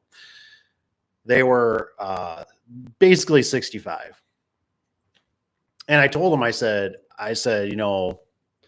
he goes, well, I called some other place and they told me 65. And I was like, and I don't know, the guys were out working. I was doing really nothing, doing paperwork and stuff. I said, all right, so I was like, well, I can honor that. I said, and I got out there and I had to mess with the photo eyes. I had to drill into concrete. I mean, the whole situation, it smelled like urine. And all I remember is I'll never forget that job because I always just told myself, I was like, I will never belittle myself on a price again, ever. Because this really screwed me. Like if this guy is that picky about like, I just walk away. And that's a hard concept for some people. It was a hard concept for me where you have to understand your worth and you just have to stick with it and understand your service. And you have to tell them to go pound sand. And yes, you should probably call this place, especially if they're your competition that you don't like. Say, you might want to call these guys and maybe they can help you out. I heard they do it for half the price.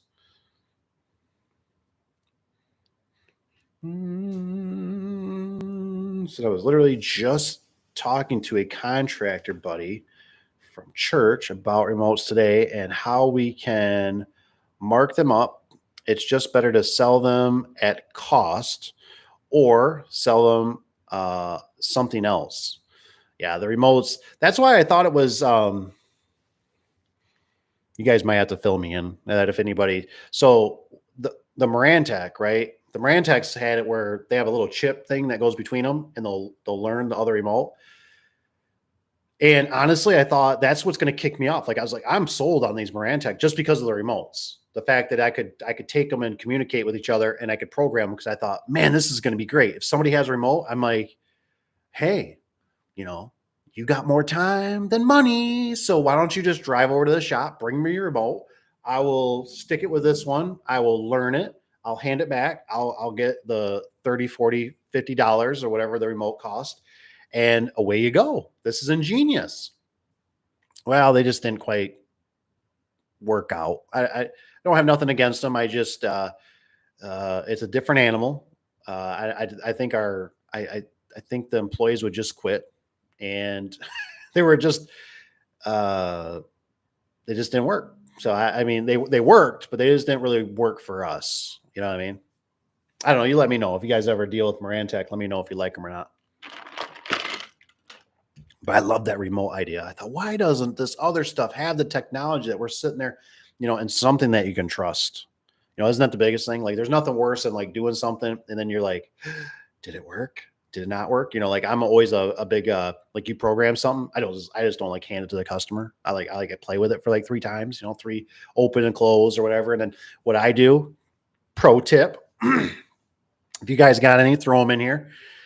What I do is I would have the customer when I'm explaining the garage door, right? I always explain the photo eyes because that's your biggest callback. I would explain, you got a garbage can sitting here, you got a shovel sitting here. Let's not like that. If this thing ever blinks, that's the reason. It's the photo eyes. And then what I would do is I'd make them go out. I would shut the garage door and then I would say, go ahead and punch in your code. Typically I enter it in their code.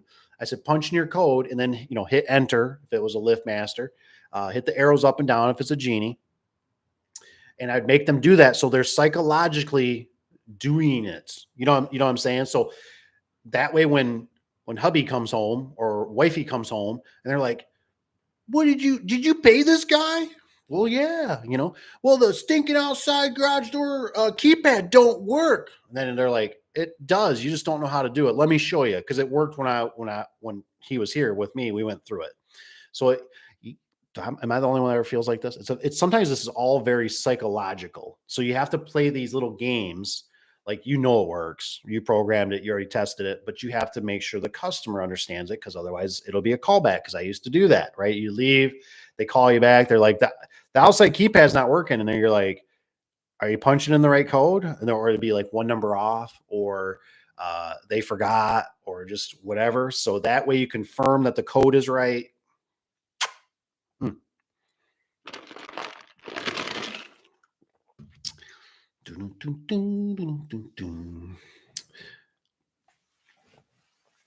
Been done. He says, had to install wireless. What does this say here? I was literally just talking. He says, Ben, says, been there, done that, Mr. Tanner. He says, just had to install wireless wall station the other day. He says, Mexican sheeted right over the wire. Dang it. I got a question for you guys. I don't know this. Does Genie have a wireless remote or wireless keep wall button? I know Liftmaster does, but does Genie? I got a situation at a rental that I'm like, it drives me nuts when I have to go there once in a while, and I'm like, it'd be nice to have one right by the door instead of walking. I don't know why. So I have to push the keypad all the time. It drives me nuts because I got to enter it in because Genie, far as I know, let me know if it's different. You always got to punch the code in and then hit the arrows to make it activate. Where Liftmaster, you can just hit the enter button or whatever, and it'll just close on its own, but you can't open it that way. Good job, Liftmaster. I like it that way sometimes for that outside keypad because I'm kind of lazy. Or maybe I'm just in a rush. I don't know. So I've been to Eddie Murphy's. Ooh, nice. Haven't seen that guy in a long time. Boy, he had a lot of movies out there, Eddie Murphy, he was a funny character.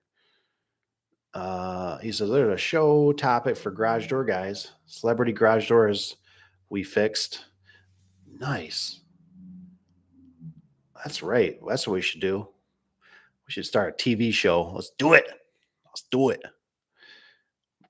Says, yeah, call the competition. He says they will do it. Do a first time customer service call for free. Oh man. I found out that, just for food for thought, I've noticed this across customers. And I've noticed this actually in other businesses too, that the customer seems to really appreciate if you recommend, even if it's, like we used to, send them maybe somewhere, but we actually have a couple um, uh, contractors or garage door guys that will use or recommend. Because it's funny, the one guy I know, they call him Skip. But anyways, he caught me in Home Depot one day. I was walking out, and he was like, "Dave," and I'm like, he's like, "I got to talk to you," and I'm like, "What's up, man?" And obviously we're two different garage door companies. We're competition, but we're friends, right? And he's like, he goes, man, he goes, what the hell's going on? He says, we're getting all these phone calls, and I should have told him. I didn't, but we just got slammed. And he's like, we're getting all these residential, and these people are telling us, like they called you and you recommended us. And I'm like, yeah, I'm like, we're just too busy. I'm like, we got so much commercial right now. And this was maybe when kind of the cough syndrome was going on. And he's like, dude, he's like, I need to hire two more guys. And I'm like, I get it. I was like, I get it. I'm sorry. He's like, oh, I appreciate it. But he's like, dang. He's like, I thought you guys closed up. And I'm like, nope.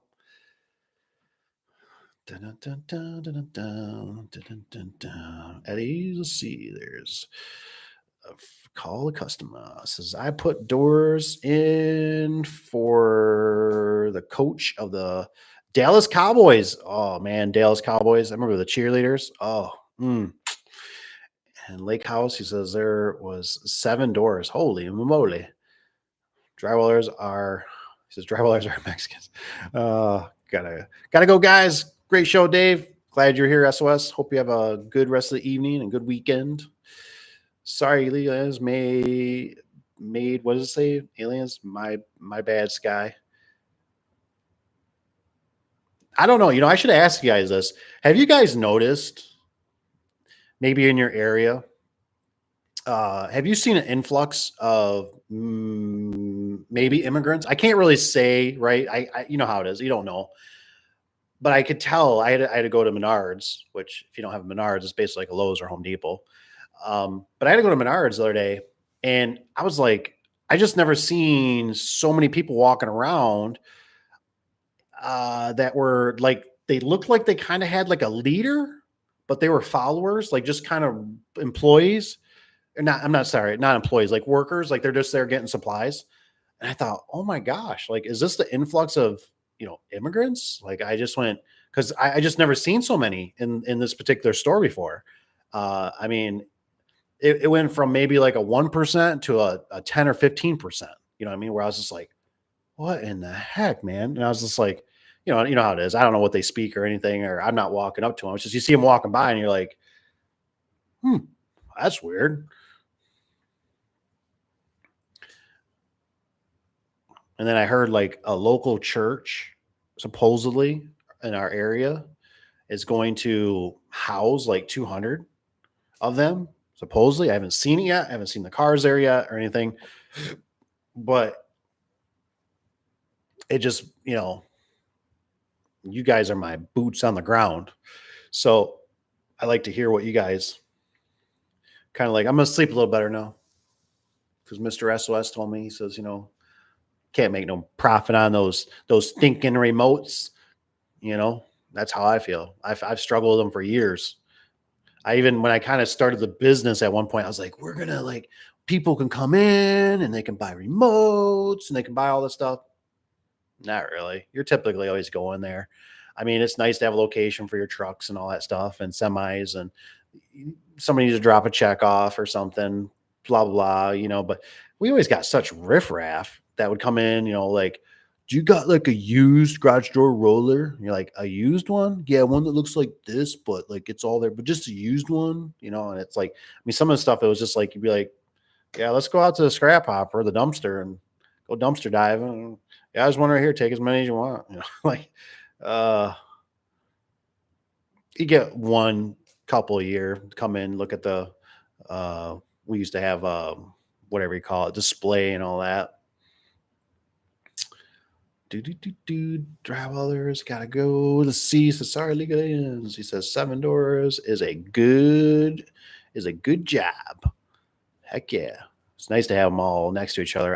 That's why I love the like the commercial, because I love when I go there, and it don't really matter to me. I love it all, but I just, when you do the commercial and you're kind of like boom, boom, boom, is like, you can normally got your lift there, you got your tools already set up in a sense. Like, I bring a job box in. That's helped me out a lot from taking all my tools to the truck and back, because the buildings are so big. So I bring a job box in. I will lock it up to a pole or something and put all my power tools in there.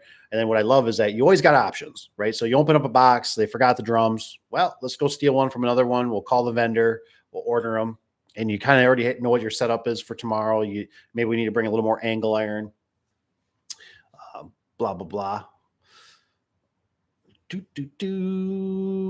Says, what's Tony says, a gated community that my house is in Florida. I gave them an idea to use multi-code transmitters for the remote issues of programming, and everyone had to be there. I'm telling you, man. I made a video, right? I made that public, right? That video about that multi-code. And actually, on some good news, Peter reached out to me. He sent me 2 emails thanking me for that. And one thing to put a little cherry on top, on the receiver, he actually put his sticker on it. And I thought that was a good idea. So that way, if anybody has to go in there, they're confused, they could also, if they look at that receiver in the cabinet, it's got his, his information on there. So I thought that was a great idea.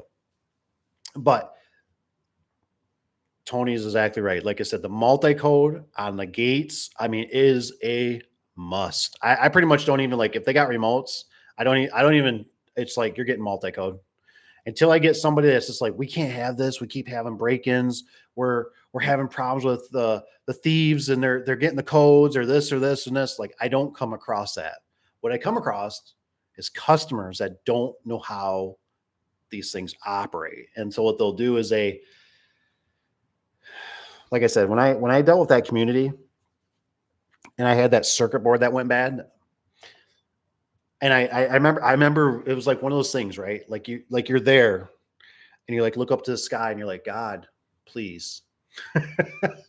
Because I already knew, I was like, I'm going to have to ask for all these remotes back. And these people travel all around the world. And I went, oh, and I knew the gate was going to be down, and I knew the community was not going to be happy because it's the prime season, and they got all kind, just I mean everything you can think of.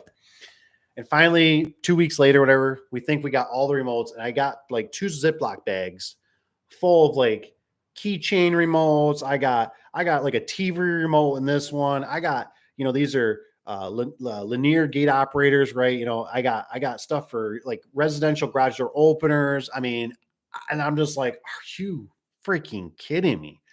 I was like, nope, this ain't ever happening. So I said, you know what? I said, why don't we like, I'll pretty much give it to you at cost. What I mean? Like, why don't we get everybody new remotes? And that way, like, if you need some more or somebody loses them, because it just seemed like it kept bouncing back and forth. And ever since we went back to when we went to the dip switches, oh, and something happened again at one point. I remember, I think the receiver actually went bad itself. It got wet, whatever, it corroded. And I remember I was like, thank you. I was like, thank you, baby Jesus.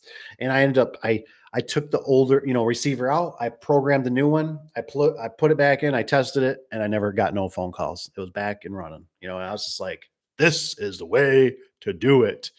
So anytime people have remotes on gate operators, especially unless it's like a homeowner, husband, wife, maybe a couple kids or something, that's fine. But when it comes to a community, dip switches, dip switches, dip switches.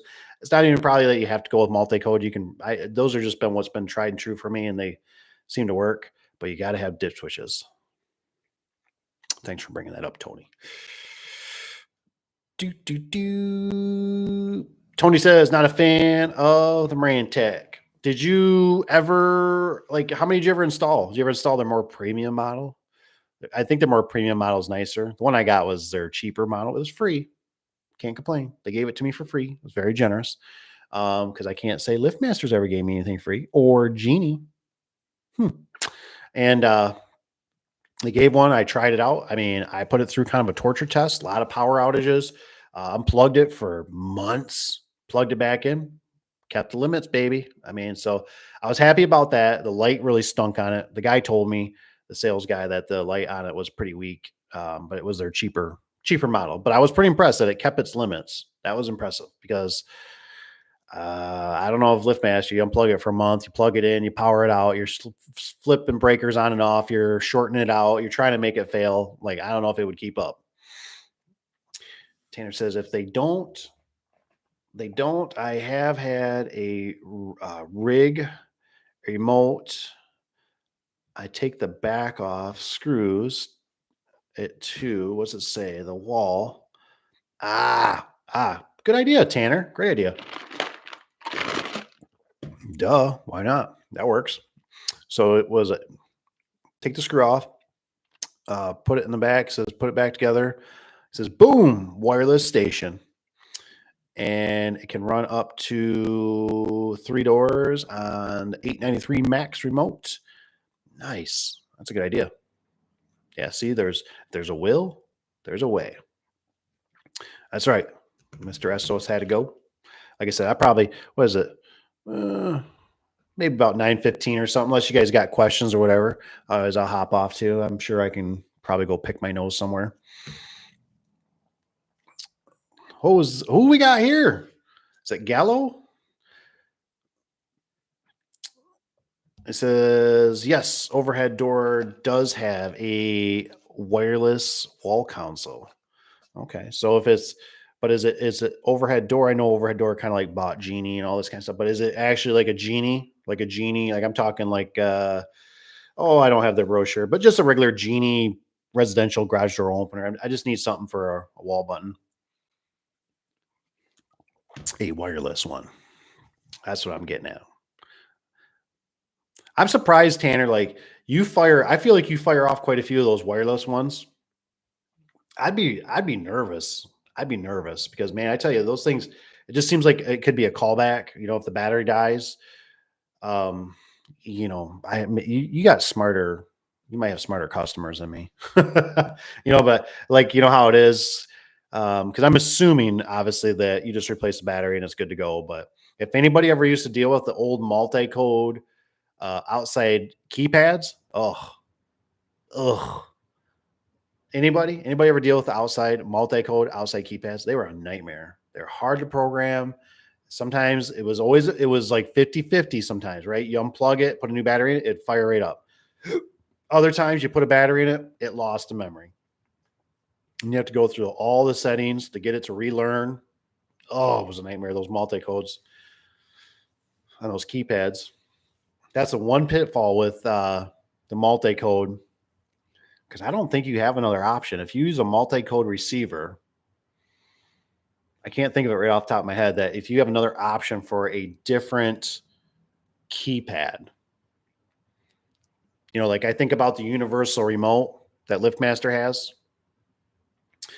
It's got the dip switches in there. You can make that work with multi-code, but I don't think there's not that I've seen, a wall button, or not a wall button, but an outside keypad that has dip switches. That's like a different brand, like Liftmaster, that you could program to a multi-code, because that's the one thing. Like if you're going to use multi-code and you're like, we'll just put a keypad on a post somewhere, and they can use that because it's just a very one-off gate operator or something. Ugh, I don't recommend that. Those batteries, if they die, you're done. The customer won't be able to just put new batteries in typically.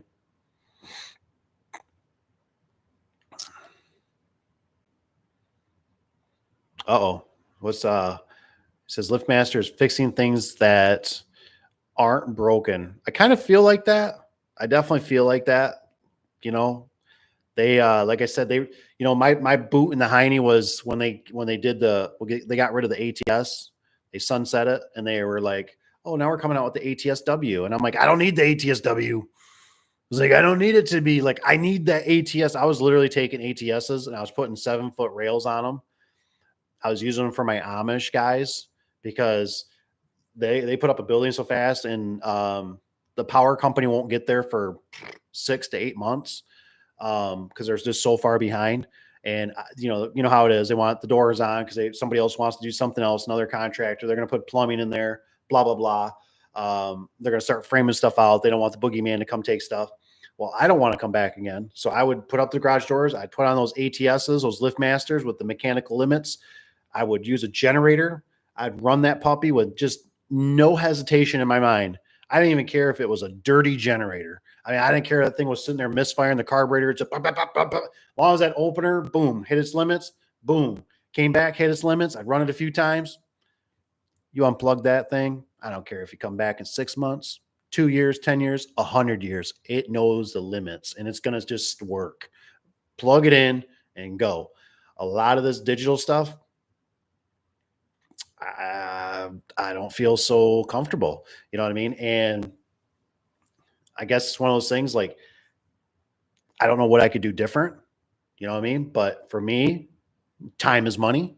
And if I got to go back out there, especially when we're doing some of the stuff for the Amish, which were 45 minutes to an hour and a half to 2 hours away, one way, last thing I want to do is go up there and I got to set the limits for them.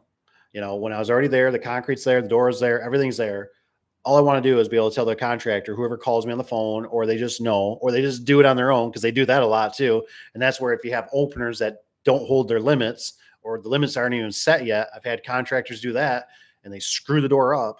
They run it past, they do something funny, the cables come off, now the door's crooked, and it's like, oh, it's like, what are you doing? Why did you do this? It says, oh yeah, it says wireless. Anything is only in last case scenario. I get it. I understand. I never, like I said, luckily we don't come across it too much. They definitely got their place. I mean, there's definitely no doubt. I'm always looking for that callback, right? Like, what is this going to do if I do this now? Like, it works for now, but if it's, and like I said, I get a lot of, it's kind of like the soccer moms. Love you, soccer moms. But they're the ones that'll be like, this thing's not working. And it's like, and I don't know if you're kind of like me, like where you get into situations, you got a million things going on. You got this person that's really rattling, right? The squeaky wheel gets oil first. And so you show up there and it's like almost like you walk through the man door or walk through the garage and you're like, fudge. You're like, I bet I already know what the problem is. And I should have told them over the phone. Oh, and then it's like, oh, did you bring batteries? Oh crap, I just used my last one yesterday. You know what I mean? Like it's always that's just how it goes. It seems like when you're busy. It says, do you wire commercial openers yourself, or do you require an electrician to wire the power? That's a great question, Alex. Thanks for asking. Tanner and Tony and all that might be able to throw their 2 cents in. So I'll tell you what I do. When I first started out with a builder, we tried to pawn off. I'm gonna go back here a little bit. We tried to pawn off the low voltage on the electrician. That didn't go so well. They looked at us kind of with stink eyes, like that's not our job. And the thing was is that they could actually do at the time they could do a better job than us, right? Sometimes they run a little conduit up the track, make it real nice.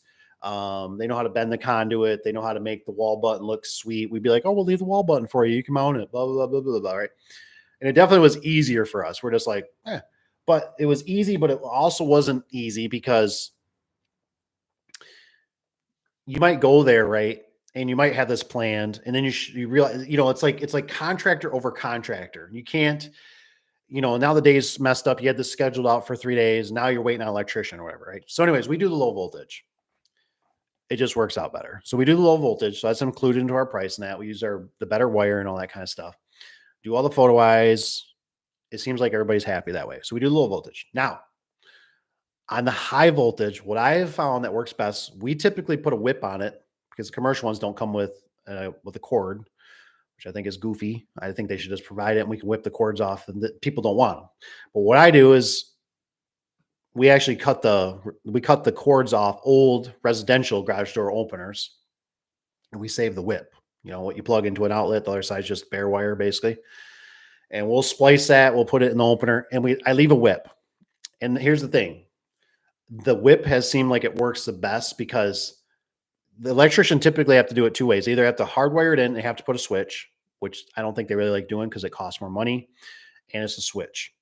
I also like the cord because the cord is more physical and I can see it from the ground and it works for the customer. And it's also, I know if I unplug it, this opener's not running anymore. The switches I've had where some of you guys probably have experienced this if you've been doing it long enough, where like they used to have fuses in them on the top and they bypass the fuse. Like I had it where like I do the switch or something and realize it still had power. Or then it was like, I don't do the switch, something. They find a way to have power.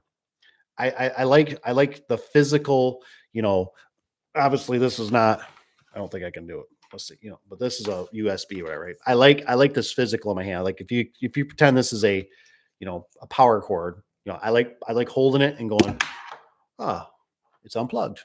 And I like seeing it dangle from the ground when it's on a 12 by 14 or 16 foot with high lift or whatever. You can see it. So now everybody can see it. The customer can see it. I can explain to the customer. I go, see, it's unplugged. Leave it that way. Use the chain fall. Use it by hand. Use it with a disconnect. And then when it's ready, get your maintenance guy that's got the lift or whatever we're gonna do, or plug it in. I like seeing it. So I do whips. I put whips on everything, and then it's up to the electrician that if for some reason it's just in their specs, they get rid of the whips. I don't care. They didn't cost me nothing because whips are kind of expensive. I had to go one time and buy one and I didn't have any on the truck. And crap, they wanted like 15, 16, 20 bucks at Ace Hardware. I was like, this is highway robbery. Like I was like, it's cheaper to buy an extension cord, a complete extension cord. And I thought, but obviously I didn't need all that. You know what I'm saying? Why am I so fuzzy? Let's see here. So great question. Says we have to run all the wires, but this is Tanner. He says we wire them half the time. If they do wire, then the wire photo eyes, they do it backwards. Yeah. I think it's kind of like not like Sparky doesn't want to do it, the electrician. And I think this is what my competition has done too. And I've kind of noticed this. So you can do it however you want. I'm personally a guy that likes red steel, right? I like red steel for my spring pad. I like red steel for everything, right? I like red steel for my operator to mount to, but my competition will use actually commercial angle iron, in a span between the gussets. We're talking on a commercial building, to do the springs. And I think what their theory is, this is my opinion on it, is what they do is that when they come in there, right, even if it's a skeleton, and I've done this before myself, right? There's no even sheet metal on it. I've done it with just a skeleton of a red steel building, started putting up the doors. So whenever they show up, they just come in and they're not going to waste the time or spend the time or spend the money with red steel because red steel is expensive. And then you got to haul it. It's heavy, blah, blah, blah. So they put commercial angle iron in everything. It'll be an opener. I mean, I'll watch that thing even twist, as running stuff like that. I mentioned before, I seen the main dude that owns all the locations, and he just acted like he didn't even care. And so my theory is what they do is they actually, because they do so many builders, and we've gone behind numerous of them, that they get these guys that install, and they install stuff too tight. They don't ever oil their stuff. And so we go behind, for certain contractors or for certain, because, typically how it works, it's like, it'll be a customer of ours, but they're building a whole brand new building and we're not in with the builder. Right. So then the builder subcontracts out to this other door company. They come in, install it, and then we come in and service it. Sometimes they have a 3-year contract that they'll basically take care of them. You know what I mean? So, but what my point is that I even heard with this one guy that was a builder using this my competition in a sense. He was saying that he goes, I go, you guys the floor in there for him, right? He goes, no, he goes, they bring their own lift in. He goes, it's like a 4-wheel drive. And I'm like, really? Now here's something to just kind of think about, right? I've also noticed over the years that it's kind of nice. Like I'm the type that's like, as soon as the concrete's ready, let's go. Because if you wait longer, I've had electricians be in the problem, like they hang lights. I've had the big one is water, suppression, fire, pipes in the way. So I've had air ducts in the way, so it's almost like if you can get in there first, it's like, ha ha, suckers, you work around my crap. And sometimes the water suppression guys like that stuff too, because they put clamps on your track and that for sprinkles, sprinklers underneath and stuff. So what my point is that sometimes you just get there and you go. So you're going to wire everything. I put a whip on it. I've already ran the limits. So when Sparky comes, all he's got to do is plug it in, push the button, away we go. Just something to think about. Oh yeah, where is something? We run all. This is in Minnesota. Says we are not allowed to wire the power into commercial openers. Electrician is supposed to do it, even if the wire is already there. We cannot connect it. Wow. That's interesting. See, I think we kind of fall in that same area, to some degree, but I've never had the electrician ever chew me out. So we wire in the high voltage, you know what I mean? And then to me, it's kind of like we did you a favor, right? We gave you a whip.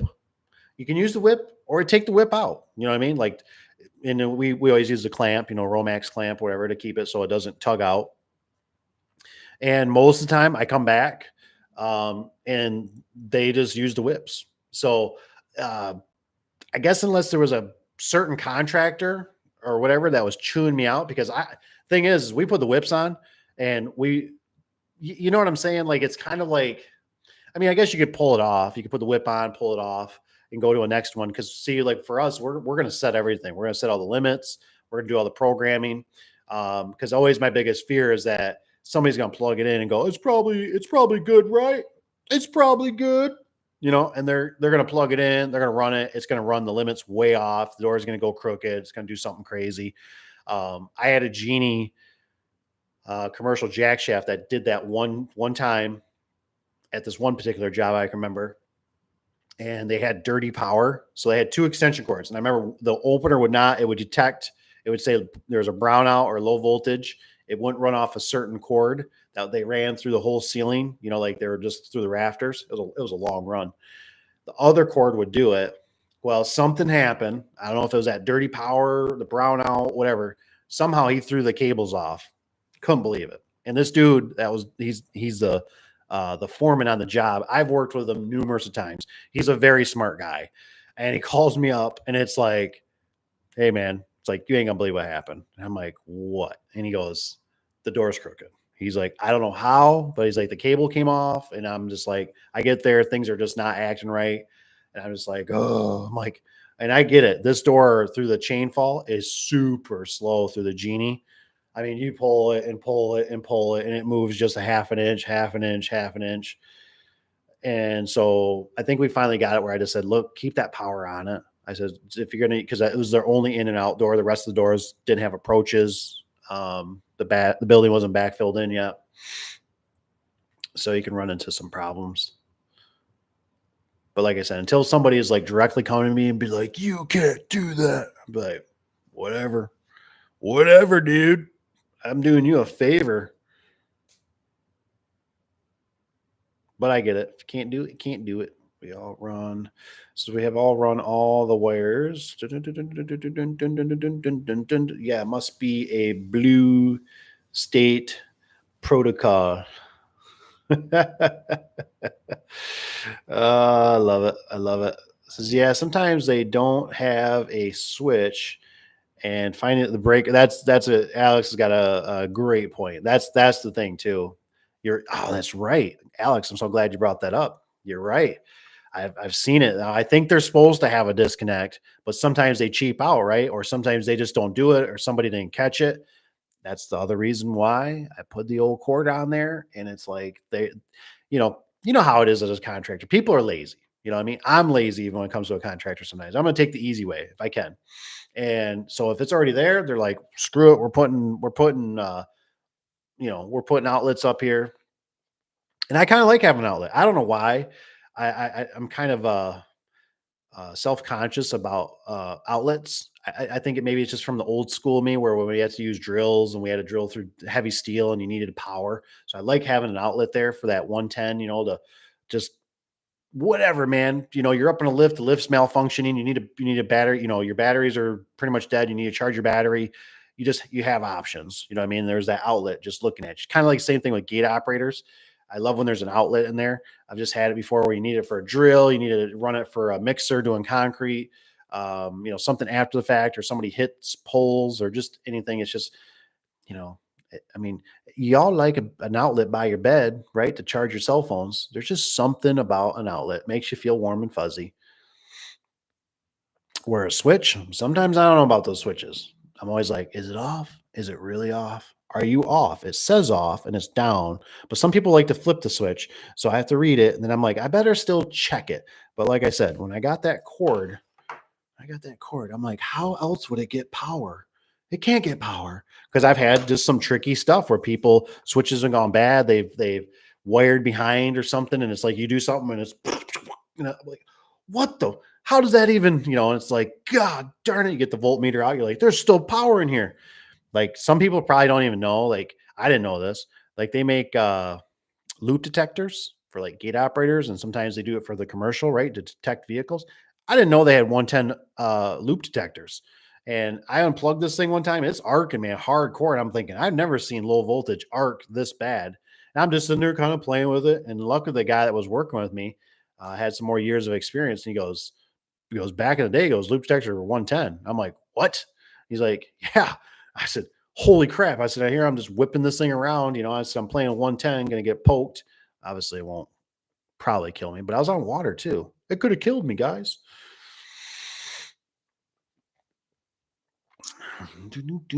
Breaker, he says, not fun. Yeah, finding breakers really, and then there's nothing worse, right? You ever hit a breaker and you hear somebody, hey, and you're like, oh, when you're shut down like a CNC machine or a computer or somebody in the office. Oh, I've worked on plenty where it's like, screw it, I ain't turning no breaker off. I'll just sit there and just work on something real cautiously because it's like, I ain't shutting the breaker off. You know, I'm not in that much danger, you know.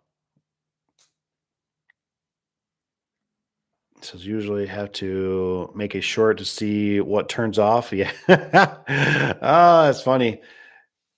Tanner says we did a hospital in town here, and I made the guys move the water lines for the fire sprinklers. He says it was a fiasco, but it had to be moved. He said for a door to work. He says have to go do 2-20 by 12 doors next month. Yeah, it's suppression, man. Water suppression. I've had a lot of problems. We had one we did for a dealership, full view glass for a builder, and I remember it, the water suppression, man. Of course, you know, the builder comes in after and he's like, man, he's like, it's going to be in the way. He's like, can you guys bring the track down like a foot or two? And we did. And it really screwed things up. I mean, it screwed up the calculations, especially on glass doors. Opener was hemorrhaging. We weighed the door. I forget what we found out. There was a theory about why we couldn't get the right springs. We already put like 2 sets of different springs on there. We just couldn't get it. And it was something to do. I forget. It got caught finally. I forget. We had to change the drums. It was kind of one of those aha when we figured it out, but how disappointing to buy, $6, $1,200 springs and, keep dumping them on here and you're not charging the customer, you're eating it all because of water suppression, came in to ruin the day. And, now this job had age on it. The builder's all long and gone, onto another job. It was a nightmare. We lost money. I remember that was a job that the guys got there. I think they were going to do this first spring conversion on it to try to make this door run better. And I remember the scissor lift literally, did I just buy that one? I think I just bought that one. I had to put a set of batteries in it. So that was expensive. And then for whatever reason, it was working fine. We used it 2, 3, 4, 5 times, whatever. The charger decided to puke out on the lift. And I remember it was like, I don't remember how it malfunctioned. Maybe we didn't have it fully charged. They were going to start charging it. And it wouldn't charge. And I remember I'm driving around like a maniac around a different couple cities over to find, I figured out what would charge it was a golf cart. A golf cart battery charger was the right voltage. And so I'm like scouring Craigslist or whatever. It was a nightmare. It says finish the project. Nice. All right, guys. I think I'm gonna jump off. It's getting close to 9:30. Night time for me almost. Time to wind down, enjoy the night a little bit. So glad you guys were here. Thanks for being here. Remember, if you got any questions, hit me up at my email. I typically put it in the description below, the daveadubson@gmail.com. And also, just thanks for being here. Be a subscriber, hit that like button your way. If you got anything on this video, if you made it to the end, still comment on the video so people can see what your thoughts on those jack shaft openers. It just helps out people out in the world, and we're just trying to make this place a better place for us all. Take care, Alex. Thanks for the questions too, by the way. See you, Tanner. Tony's probably sleeping. See you, Sky. It's good to see you. Glad Mr. SOS. Hope he has a good weekend. Hope you all have a good weekend. We'll see. Maybe I'll jump on. Maybe I won't. Just all depends. You know how it goes. I got kids. See you guys. Oh, if I can turn this off. I never know how to turn it off.